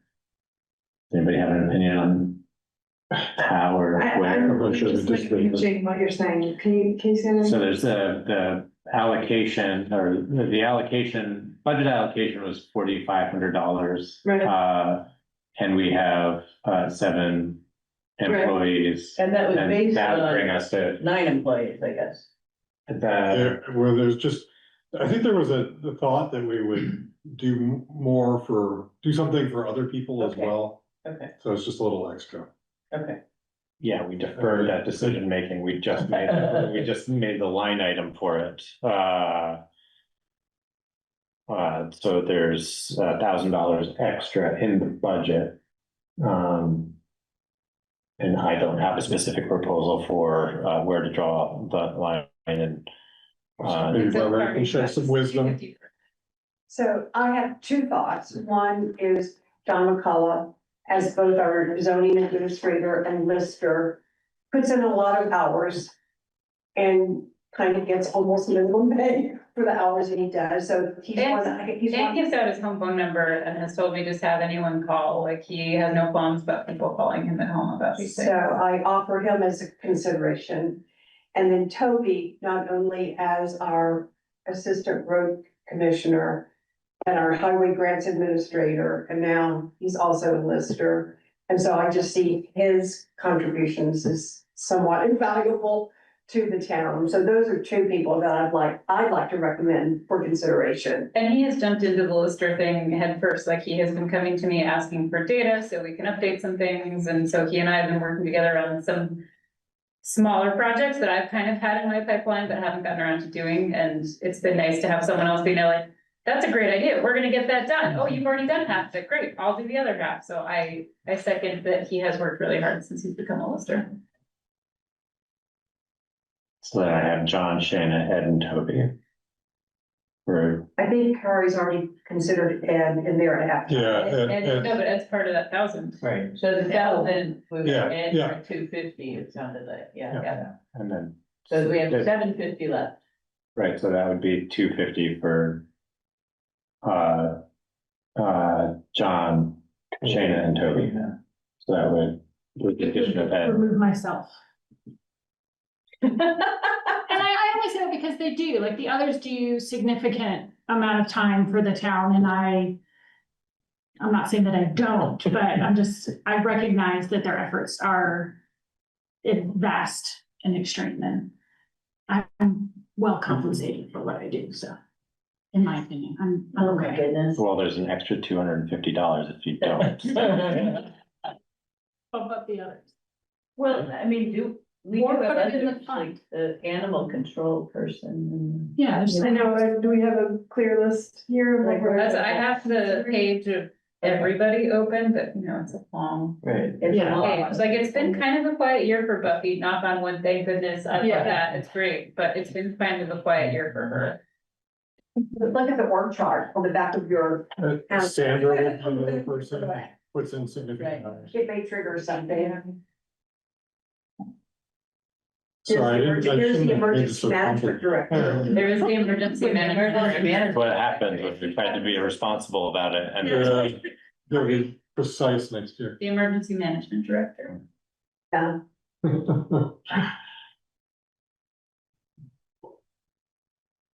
So, the threshold we're looking for here is what? I'm, and also should be. Beyond the Is this college. select board work or is it?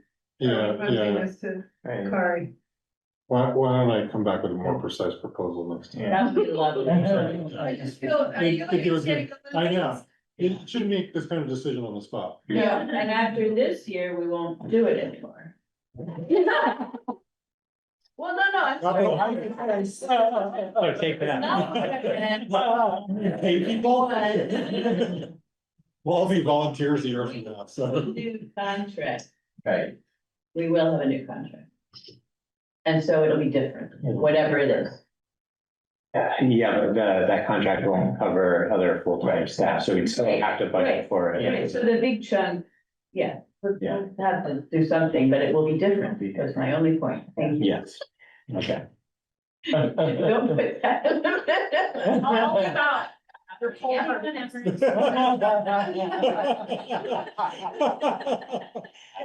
Well, we'll always have the recording.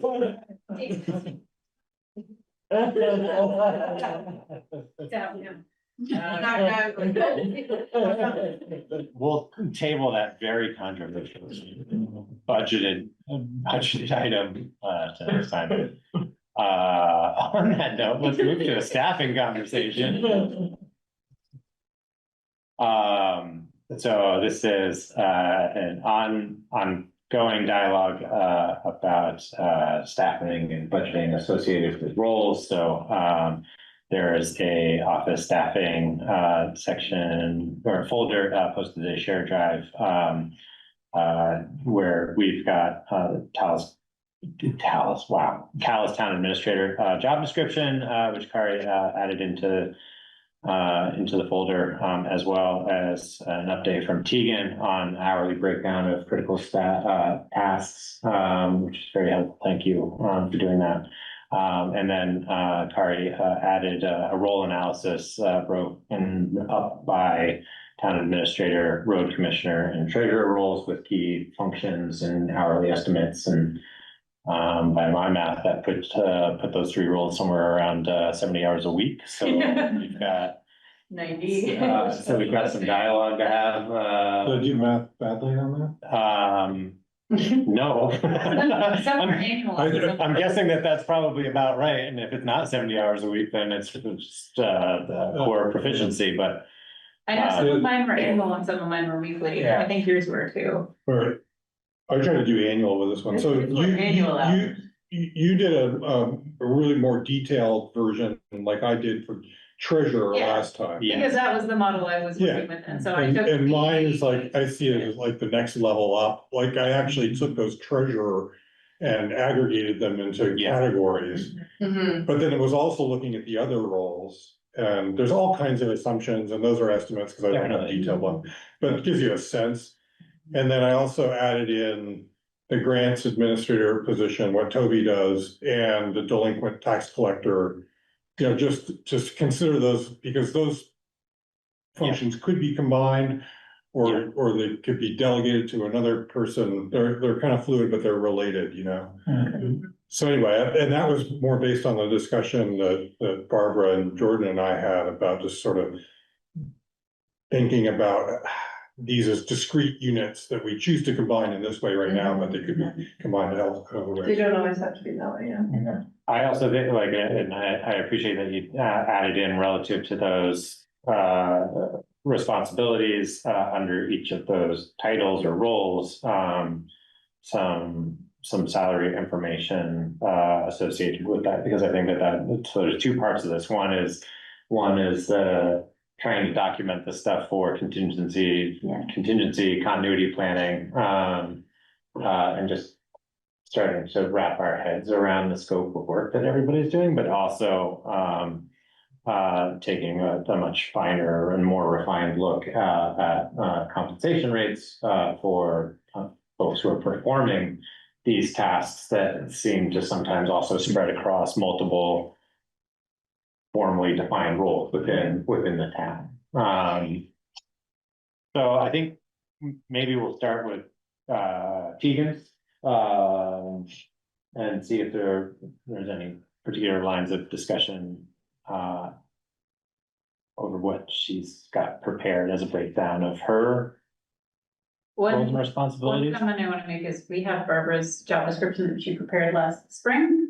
And I compared it to the job description I have for myself and what I'm actually doing. And I will say, as far as assistant clerk duties, we do a lot of the same things. She does them instead of me and she does them very well, but I've taken on, I do I do most of the things or all of the things that you do. Does that make sense? Except the board committee and commission. Yes, but I wasn't sure if that counted as select board assistant or as assistant. Yeah. I think All that- Yeah. All of the scheduling, appointing, select board, I don't touch. I try not to do that. You don't need too many cooks in the kitchen. The only one person should be doing all of that finagling.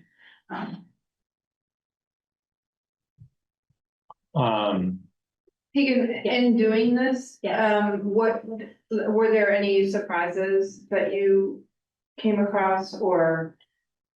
You know, discoveries, other than what you just mentioned, was there anything else? I don't think so. It's so hard to do this because it varies so much from week to week, and I'm sure as town administrator Carr has the same thing is. It's one of those jobs where a phone call could be a 5-minute phone call, or it could mean the next 3 hours of your day, and you never know what's gonna happen and when it's gonna happen, and I have been educated by other clerks to take most seriously the person in front of you, and next most seriously the phone call, and then after that, all the stuff that needs to get done at some point. And so that person who walks in is the most important thing to me at that moment. I try really hard to maintain that, to make people feel heard, to make people feel welcome, to make sure that they can find the information they need or accomplish the tasks they need to do. Like that, that's my job. Is to make sure when people come in because a parent has died, or they had a baby, or they want to get married, or they bought a house, or they sold, all these things you don't do very often, and you don't know all the machinations that are happening behind the scenes. It's my job to be like, you're not an idiot. No one knows how to do this until they do it, and here I am to help you facilitate that. So I didn't know how to quantify that, but that's a lot of my job. Customer service. Customer service. Yeah, and you know, and the access and responsiveness, I think that's a very key piece that. And it is really important. I mean, I remember when I moved here, 12 years ago, that talking to the town clerk was one of the really important things you did. Oh, yeah, Barbara and I will always remember the first day I walked in there and we registered the boat, registered my dog, and it was an important time. Yeah. So, thank you for doing that. I had that same thought when I was doing my version of this, because then I had to think about not just those essential tasks, but the other things that I do. And customer service is a big one. In fact, I've got almost 3 weeks worth of customer service. That's a rough estimate. But then on top of that, sometimes customer service turns into project work, and that can really chew up a lot of time. So, it's a reality of what we do. Even if I've gotten the same question from so many different people, I need a better system for either organizing that information or facilitating that education like that. That's where a lot of the projects I work on come from, is what is a question I get a lot that's really hard, like septics. Septic systems is one of my long-term projects because people want to know, and we have information about septics in various folders and locations, and some of it's with the state and some of it's with us and some of it's in this folder and some of it's actually. So like, that's an example of enough people ask for septics and you're like, all right, I need a list of all the parcel IDs and whether I have septic information and where it is. So that's the kind of thing, the project that comes out of answering people's questions repeatedly. And I gotta tell you, Toby was tickled when he found I had already started that spreadsheet. Is there anything that you're doing, because this is a funny way to say this. You know how we take on work because we're good at something? Or is there anything you're doing? Technology. I'm under 40, I answer that. I'm not a tech person. If you ask anyone who is also my age, I am not a tech person. But just because I'm as young as I am, I end up helping with a lot of that. And I know how to Google things. Or sometimes Barbara does a thing 3 times and it doesn't work, and then I go and stand by her desk and then it works for her, which usually I'm the person. That's a really important role, don't you? Yeah, the moral support is a thing. that's an interesting one. I think because like there's a fair amount of working with RV Tech, and I can see like both from like a records retention and access. But then there's just like regular kind of town administrative element of that as well, where it's like it's this extra scope of work that you're probably involved in that definitely exceeds the minimum requirements for performing the role, but. Yeah, because Carrie and I will usually try to work through an issue. Yeah. As much as we can, and so like when we get to that last bit, we're like, we really can't, we have to ask RV Tech to do this, because it costs money every time we call them. Yeah. And it's an automatic 15-minute, $32 or whatever it is that they charge us, and so we try really hard not to go there unless it's something we really need them to do that we cannot. Did you find this to be a helpful exercise to break it down this way, or? I found it interesting just to useful. think through all the things and try to put together how I structure my days, because usually it's a very responsive sort of environment, is responding to the emails and responding to the phone calls. So yeah, I did find it interesting.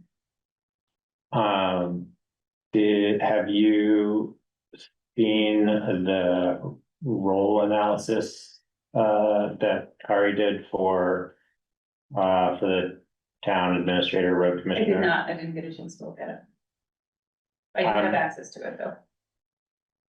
I'm wondering if you think it'd be appropriate to ask Tegan to do something similar, because I think that it's similar information, but I think it's organized in a little bit different way. Where you're. Yeah, it's the next level up. It's the next level, it's the next level up of that dialogue. I think what we're leading up to is something like that for the clerk, but then something like that for the position that replaces Barbara. Yeah. Like what's missing from these two roles that we desperately need, and then how do we staff that most efficiently? Yeah, so I guess that would be my request, is that we have something like that for the town clerk as well, and try to capture maybe somehow those related roles or extra supplemental things that you get involved in as we start to zero in on what the additional position is, or how we want to frame that description.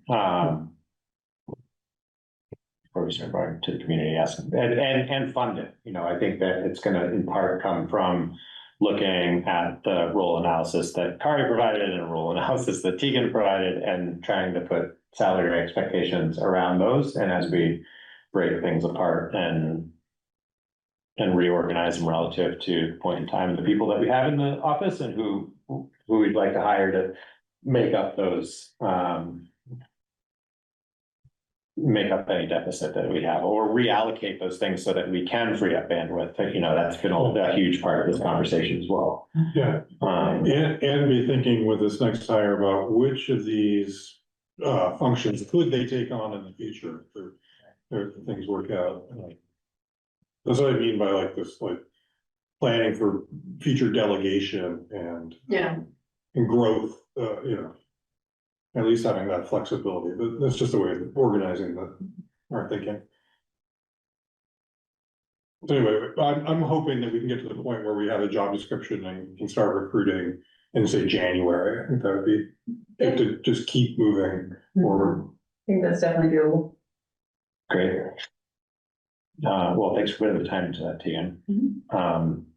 With that, let's kind of pivot a little bit to the two other documents that were put in there. There's the job description, which I don't think probably needs too much dialogue. If anything, we probably need to be working towards having more of those available for the other roles, to how we work through the rest of this. I do think that it's really interesting having the roles broken out, like in the role analysis, and maybe even considering like modifying the job description for town administrator to be broken up in a similar way. Like right now, it's just bullet points of responsibilities that that aren't necessarily linear to me. But if they were clustered in a way that at least we were internally keeping notes on what the Yeah. hourly allocation is, and as we get to the point where if we get to a point where we want to, for instance, like hire a road commissioner / grant administrator that is a part-time or 3/4 time employee, like that those responsibilities are close enough to each other, and have some continuity to say, okay, well, this is what the expectation around compensation would be for those roles relative to the hours that would be committed to doing that. Is anybody following in that, or is that just about as clear as mud? Am I giving any? I think, I mean, I do understand where you're going, where you're trying to go there. I think there's, you know, job descriptions are not taskless, right? So you just have to be careful not to overload the job description with detail. That's right. You know what I mean? Yeah. And I did have a point of clarification because it talks about the road commissioner as actually being a role, serves as the road commissioner. And then, This was from a couple of years ago? yeah, Yeah. and then Yeah. works with the treasurer. So it did seem to me that there were a couple of places that we might want to look at updating this. Yeah. Such that it is still flexible, recognize, you know what I mean? Yeah. Yeah, it would, I think at a minimum, it'd be worth, if we could reorganize the job description a little bit relative to those 3 roles. I think at a minimum, Like what we should. Essential, and then may do this, may do that. Yeah, I don't yeah, know. or even, like, now the language is kind of escaping me, but like with the road commissioner, I think the way that it's, the way that it's articulated in the current, job description is as if it is a core responsibility of the town administrator. And at the point of hiring the town administrator, that was the intent, but I think we are at a point where maybe we could revisit that particular language, so that like the town administrator has, like, oversees that or is responsible for. Well, I think it's. For administering that role. Yeah, it's like oversight and or serves as, I mean, it doesn't have to be, Exactly, right. it doesn't have to be a lot of detail. And same with the simple. treasurer position, right? exactly.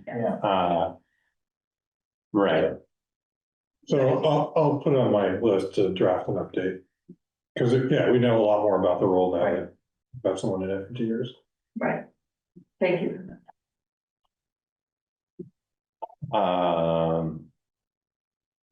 So what do you need anything from us, Kari, to move next to the next? Well, I was looking for any feedback you had on it and just that this approach is working for you. We Yeah, talked about what the next step here is. There's different components to it, right? There's the continuity planning, there's the, just defining the roles within the office, especially for the next hire. There's the compensation portion of it, so it's all related. so does that, do we want to have another conversation? A smaller group, or? does Yeah, why don't we make do sense? that? yeah, I think so. We kind of touched on that last week, Okay. and I think it would make sense to maybe kind of work through some of that in like a working group. Okay, As we start to kind of refine that. Going into this conversation tonight, I definitely wanted to note that, like, by my math, if you add up all of these things for town administrator, road commissioner, and treasurer, and even just crudely breaking that over, an assumed 50 weeks instead of the full 52, it was 70 hours a week. And I don't think that is an indication of some sort of miscalculation or gross error. I think that's probably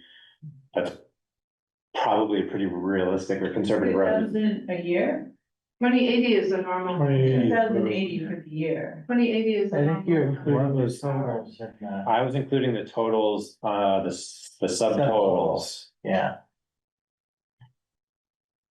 because I'm right back now, into 2080. I mean, I don't, you know, that's around what I work. I'm not working 70 hours a week for you. It's not happening. I know. 1,100. I know. 325 plus 655 is 2,080 Yeah. annually. okay, And one thing, a really important point about that is a different person with different demands on their time would put in different amounts of time. that's right. Like you could have a road commissioner putting in much more hours than that and being productive. Right. Yeah. But the way things are arranged now, you know, with our crew, with me, Yeah, this is sort of more, I'm sorry. This is more of a point in time. yeah, It's also an estimate. Yeah. yeah. Yeah, but it gives us a sense of, It's illustrative. yeah. So Barbara did give us a pretty detailed list of tasks she performs in her 3 duties last spring. Do you all have that, or do you want that? It doesn't have hourly estimates at this point, but it does list pretty clearly all the many things that she has considered in her job. And the job description that I did in 2022 is like 4 pages Yeah, long. long. Mhm. Is Is that a, I'm sorry. You're talking staff. I was curious how different it was from the essential tasks list that you created, in which, As far as what is included on it? yeah. So her assistant clerk duties are very similar, but not quite the same, but it also includes what she does as far as assistant treasurer and what she does as far as select board, and those are things that I don't have on my desk. Yeah, the two basic things that I do that she doesn't do is all the board committee and commissions and tax. Pay processing, Right. tax payment processing. Yes. And you have always done more of the town report. Yeah, tell her. That's your baby. Yeah, Yeah. it is. So to answer the question, yes, that is useful to the select board in figuring out this, and helping to figure out all this. Personnel, who does what, job description thing, yeah. Yeah. And it might also be just illuminating to see Barbara's perspective on Absolutely. what. Right. Absolutely, yeah. Yes. Perfect. You're also welcome to jump in. We can put words in your mouth. So I also want to be sensitive to the fact that like I think I'm feeling like we're leaning on the staff pretty heavily to define their futures and their roles, but I think once we have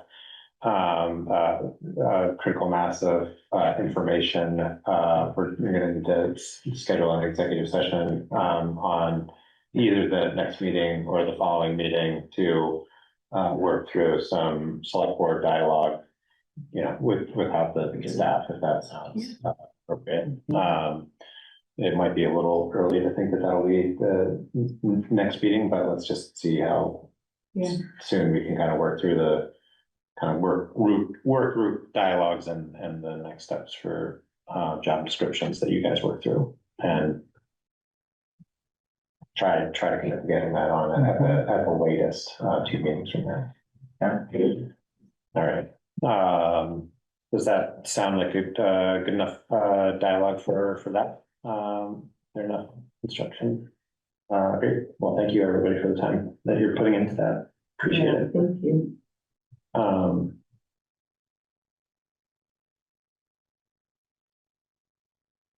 Sorry, I got sidetracked and thought there.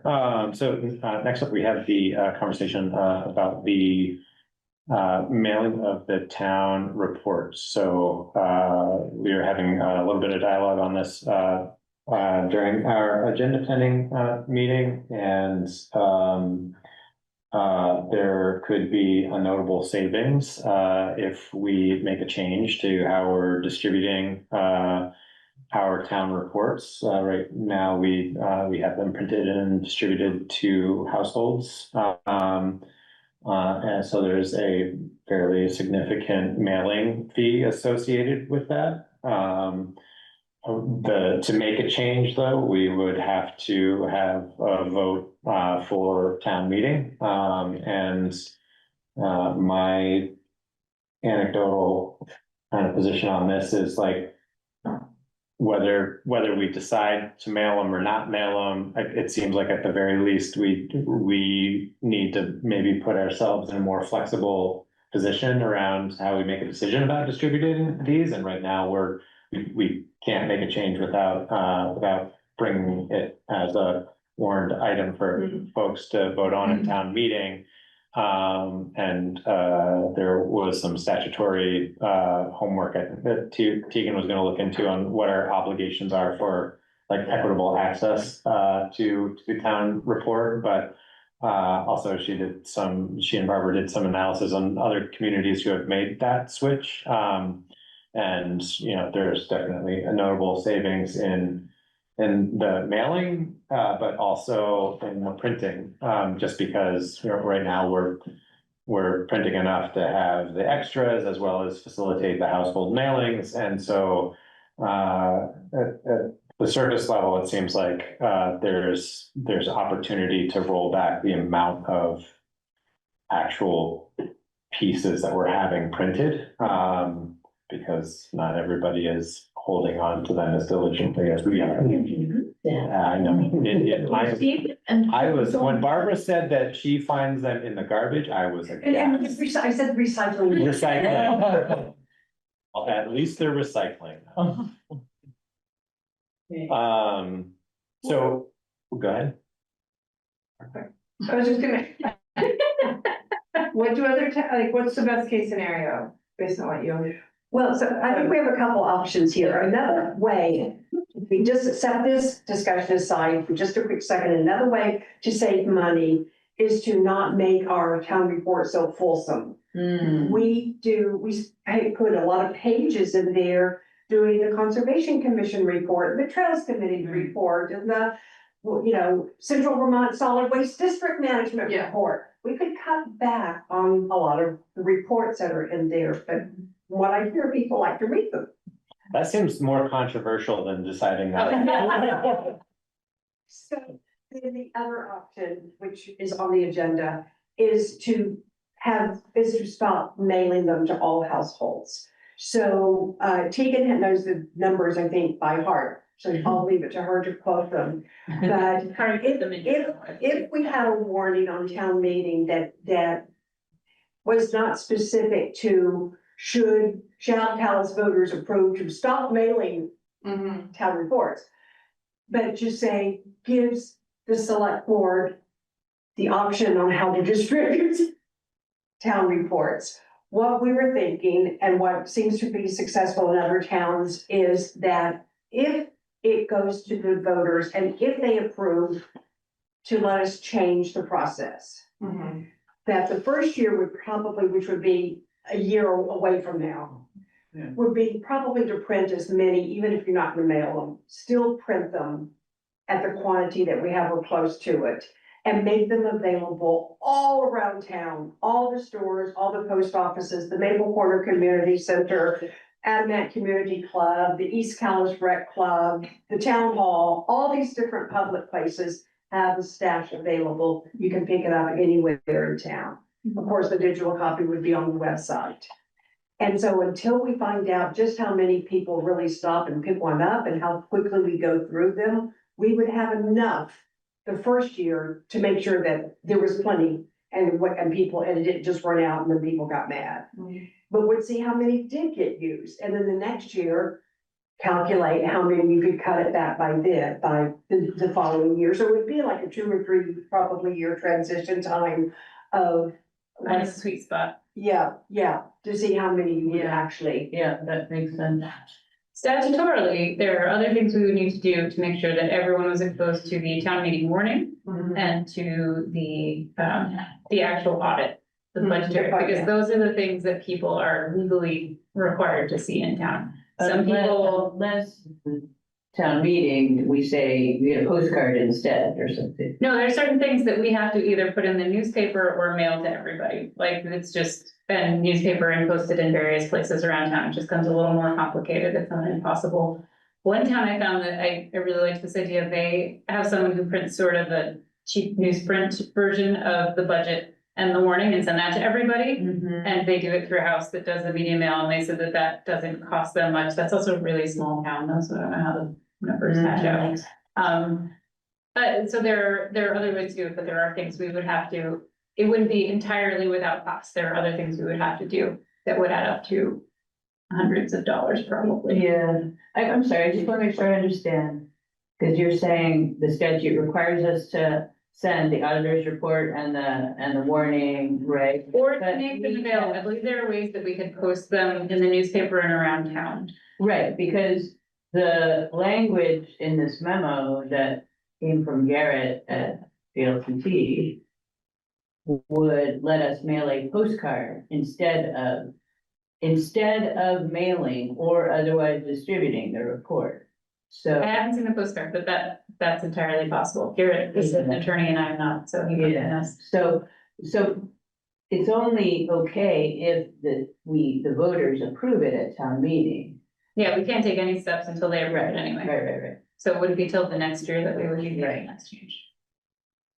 And then Barbara talked about how we'd have to figure out whether, would we mail them if people requested them? Would we, Right. you know, what would we do for people who live in Connecticut or who don't leave their house? Or, you know, how could you sign up ahead of time to have one mailed to you? That sounds like a total nuisance. So there's a lot of, So it costs I mean, it's a $1 to drive. mail each one, Yeah. so my vote would be, you're not gonna mail any, that's just no longer an option. she But says if- is the person who's not gonna be. But if somebody really wants one, I would say they would have to pay for the postage, they would have to pay the town office for the postage. Or I would drive it to them. I mean, how many people are we? That's it, I'm sure, You know, you know, between the town office staff, at least currently, we live in like 3 different corners of town, we could get it to almost anybody, or drop them in one of the stores where people could, like, there's so many ways this could work. So I think it'd be helpful if we have firmer numbers, I guess, on like what it costs now, what it would cost to, you know, what's it gonna cost to print them, you know, in the volume, but not mail them. So Did you not have the 2 separate, Kari? In your memo, you asked me about the 2 separate numbers. Yeah, I thought all the numbers were in your memo. But- It's just a one number, there's like, 3,600 to print and mail last year's. Give me a minute and I can find that. So what I would just, I mean, you already know this, but like, it's not once you have the print set up, like printing 500 versus 800 isn't really a big price difference, likely. Probably not. It's much We haven't more than gotten- postage, right? Right. Yeah, and the number of pages, as you're suggesting. Right, the number of pages. That's the other But piece that- we're consistent, right around 120 to 125 pages for each of the last several years. Mhm. Don't. The number of pages and postage are the things I would look at more so than the number that are printed. Right. Unless we're just gonna get away from that altogether and only. But but we're also gonna have a cost associated with like having to mail something, whether it's a postcard or, you know, newsprint Yeah. budget, so we're gonna need to know what the number is on that. Postage is a pretty small percentage. I don't have the number broken out from last year, but from the year before. The town report itself was about 2,800 and postage was about 500. Really? And I guess so maybe this is, Media mail or something, I don't know. this isn't even so much of a conversation about budget as it is like just the waste of printing things Yes, that that is people are also- yeah, that's discarding. fair. So, I mean, I think being prepared to have some language in a proposal, you know, and just have some representation on the floor to say like, listen, We're looking at what's. we wanna look at what's practical, you know, certainly everybody who is at town meeting is going to have kind of a bias towards like having the one in their hands that was sent to them, right? But I think it's gonna be important to note that there's an observation of like how much of these end up getting wasted, and we'd be doing a better job at maybe changing it, and hopefully that is justification enough to make, you know, an affirmative vote to give us a little more flexibility at looking at distributing them in a more efficient way. And less wasteful way, I guess. I was surprised at how many towns said we stopped. Although a few of them learned it seems learn the hard way that you needed to have a vote to stop. But we got a lot of feedback from a lot of different towns who are all doing it in different ways and have figured out the way that works best for their constituents. Well, thanks for doing that homework, I guess. I think we should probably be moving in the direction of bringing it up for a floor vote, and which I think is fair enough for me. And as we look at the town warning, I guess we'll refine that any further. And assign it to somebody to take the fodder on town meeting. Should it be very controversial? I feel like it, you know, it will definitely generate energy. Yeah. Yeah. And it could also lead to a conversation about whether we have town meeting at all. So we want to, seriously, I feel like it could immediately go, people could jump to that, so. We'll, Fortunately, everyone there will be there, and so maybe they'll be biased. Yeah, I mean, I'm all for a conversation because I don't have strong feelings either way. I think if we keep mailing it to everyone, that's great. And if people decide, no, it's wasteful and this is a much better way to do it, that's also great. Can we ask, is there something we can ask? What do you mean? I'm just thinking about Like doing a survey or something? oh God, no, I don't really want to do something formal, but I just think like. There was a significant survey in Donna's time. I have some of the paperwork that tells, that was about town meeting. It was about having it here versus the school. It was about having a meeting at all. It was about moving the day, like back when a lot of But times. not about the book. Not about the report. If you could separate yourselves from being select board members. Yeah. Just residents of town, how would you feel if the town report no longer shows up in your mailbox? It's just one more way in which life is going downhill. Thankfully for me, that downhill is right past the office, so I'll just pick it up there. I don't have any feelings about whether it's in my mailbox at all. Because you would be sure to pick it up somewhere. I would. That's right. Yeah, I don't have any feelings about that. That's how I feel about the phone book. It shows up at the post office every year and I'm like, "Ah, phone book time, and I snag it. Great. It's an exciting time. So except for. The so-called phone. Okay. We have definitely tracked down people's phone numbers in that phone book that we haven't been able to find. And maybe that's, maybe that's just the way to frame it. It's just like, listen, we're not posing any particular change other than we want to give ourselves some more flexibility should, depending on how that feedback goes. And, we're not talking about structurally changing it or deleting it. We're still gonna have it, printed. Anything that you promise, either way. Yeah, right. Right? Very interested in still making it accessible, but are people open enough to allowing us to make some changes should we want to Feel like or it. feel like it? And if they say no, they can vote it down and whatever, that'll be the end of the conversation. So that's fine. That's part of the process. The other, is there any limiting people's reports? Limiting people's reports to like word count or. Barbara usually requests a limited word count. I don't know how many people. Well, and quite frankly, Tegan and I go through, we edit at will. Did you guys know that? Well, that's how you get it Most of together. it's for typos and. Yeah. Okay. All right, moving on to reports.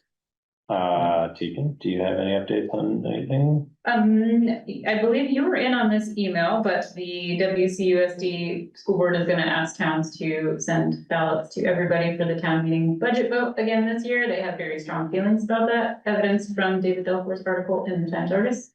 I don't know yet if they are gonna request a vote in January about school closing, because the school board doesn't know yet, but that is still very much a possibility that I'm anticipating. And I'm hoping Barbara doesn't abandon me early if we have one more election thrown in the bag. So that's on my radar, is being prepared for that. The plaque for Eva, I assigned Barbara we were gonna put up a plaque for you, and then we had to figure out where to put it, and then we picked a spot, but we really need to move some other things around first, and then it sort of fell by the wayside. So now Barbara is working on cleaning up that spot on the wall, and we're gonna put, so we have finally figured out the size plaque to order for Eva, and I just, in my email today, got some of the mock-ups from the person that's gonna be making the plaque, so I need to take a look at those tomorrow, and we are making progress on having our little Eva spot on the wall, which I'm excited about, because. And her house just closed. And her house is sold, yeah. Other than that, I was working on this spreadsheet and learning more of the finance processes from Kari. We did a session last week. We're gonna do another session on Wednesday, just walking me through what he does and why he does it and why we need to do it as a town. And where are the how-to documents stashed away in his desk so that I know where to find things, which very helpful to have. I got an InDesign subscription for the town, so I could start playing around with the town report and how that works, since I won't be the one doing the design. My gracious husband, who has taught InDesign to journalism students for many years, has agreed to help me out and teach me some tips and tricks, so I'm very excited that he's offered to do that at no cost to the town. Just because I wanna start working on that now, before time gets pinched, especially if there is another election in January, which is, starting to do the basics of that, updating things I can update right now, like, oh, this person's no longer on my committee, this person is, this is the phone number, that, just getting the ropes by doing the basics now. So that is what I have been working on. Okay, I think that's about it. Barbara, anything else you can think of from the office? Thank you. Financial report was, next up and was posted to the shared drive. Did everybody have an opportunity to read through the financial report? Were there any questions about that specifically? Turn it over to Karen and note anything in particular. I mean, it was also pretty straightforward. Yeah, we're 4 months in with this report and revenues are on track. General government expenses are fine. We're a little high in areas of highway as it seems to go. I mean, nothing too concerning. And we have a really high fund balance at the moment as of this October 31st, but that'll all change this month as we take in the last of the tax revenue, and then we're gonna pay out another big payment to the school, because we're collecting their taxes, basically. Why things are so high. And then, and I just want to mention that the way, and I think Rick mentioned this, but the way we handle the grants, the highway grants, we budget just the match. Right. So we have a much larger expenditure than that, and we have reimbursement. So it just kind of throws off. Yeah, I was noticing that because of, on the report, I guess it looked like, for the Kent Hill, there's like, it shows up as a calculation of like a 500% overage because we're only budgeting for the match part. And do they have a recommendation on how we should? I want to ask Rick about that. I didn't bring it up tonight, but Are we outliers on doing it that way? I really don't know. Yeah. It doesn't seem proper. I guess Katie would have insight into that one too. She's such a budget queen. Yeah. Yeah, so I definitely want to do better with that if possible. I know what he said. He said that oftentimes you don't know what grant you're getting. That was true for like County Road. We didn't know the paving grant, but we did know the Kent Hill. Yeah, there might be some cases where we could budget that properly. The other item that I think would be helpful in kind of refining this is like I was thinking about like the overages in the highway department for the material, but we're under for gravel, but over for the sand and a couple of other things. So I wonder if there's an efficient way that's not administratively like burdensome to have like a forecasted expended, like what's the forecasted amount for the balance of the fiscal year, like for like the gravel, for instance, which was like I can't remember, but it's that like 40% or something. It's pretty significantly under, but like, are we going to realize that? because the gravel is impacted more seasonally than like the drainage stone. Would that be helpful? To The anybody accounting else to system see wouldn't that? do it on its own, but I imagine I can download a report and then add that as a column and fill it in. It'd be more accurate when we get into the second half of the year. For sure. Right. I mean, it's all, much of that's weather dependent from here on out. From an oversight perspective, it seems like that's the information that would empower the select board to have more, more actionable input Yeah. on like, hey, can we, I would like to see, you know, this particular line item reined in a Yeah. particular amount if we can. Or better line of sight on whether or not there's gonna be Year-end projection. year-end, overage or something else. I'll look into it. Thank you. Other, town admin update? Yeah, so it's been pretty busy, but one thing, a couple things I wanted to inform you. So we were able to change plow systems. Remember that decision last time? So that was good news. What was bad news as we were in the process of taking ownership is that there was not an extended warranty built into the purchase of that vehicle, which, so our practice is to get a 7-year extended warranty. Covers almost everything. And that's what we plan on, and I take it that the town has done well with that practice. I'm getting that priced out and I'll bring in a recommendation, because I think we should do that. I mean, it's, you know, how flimsy as some of these trucks are these days. I think it's just really in our interest to protect that investment.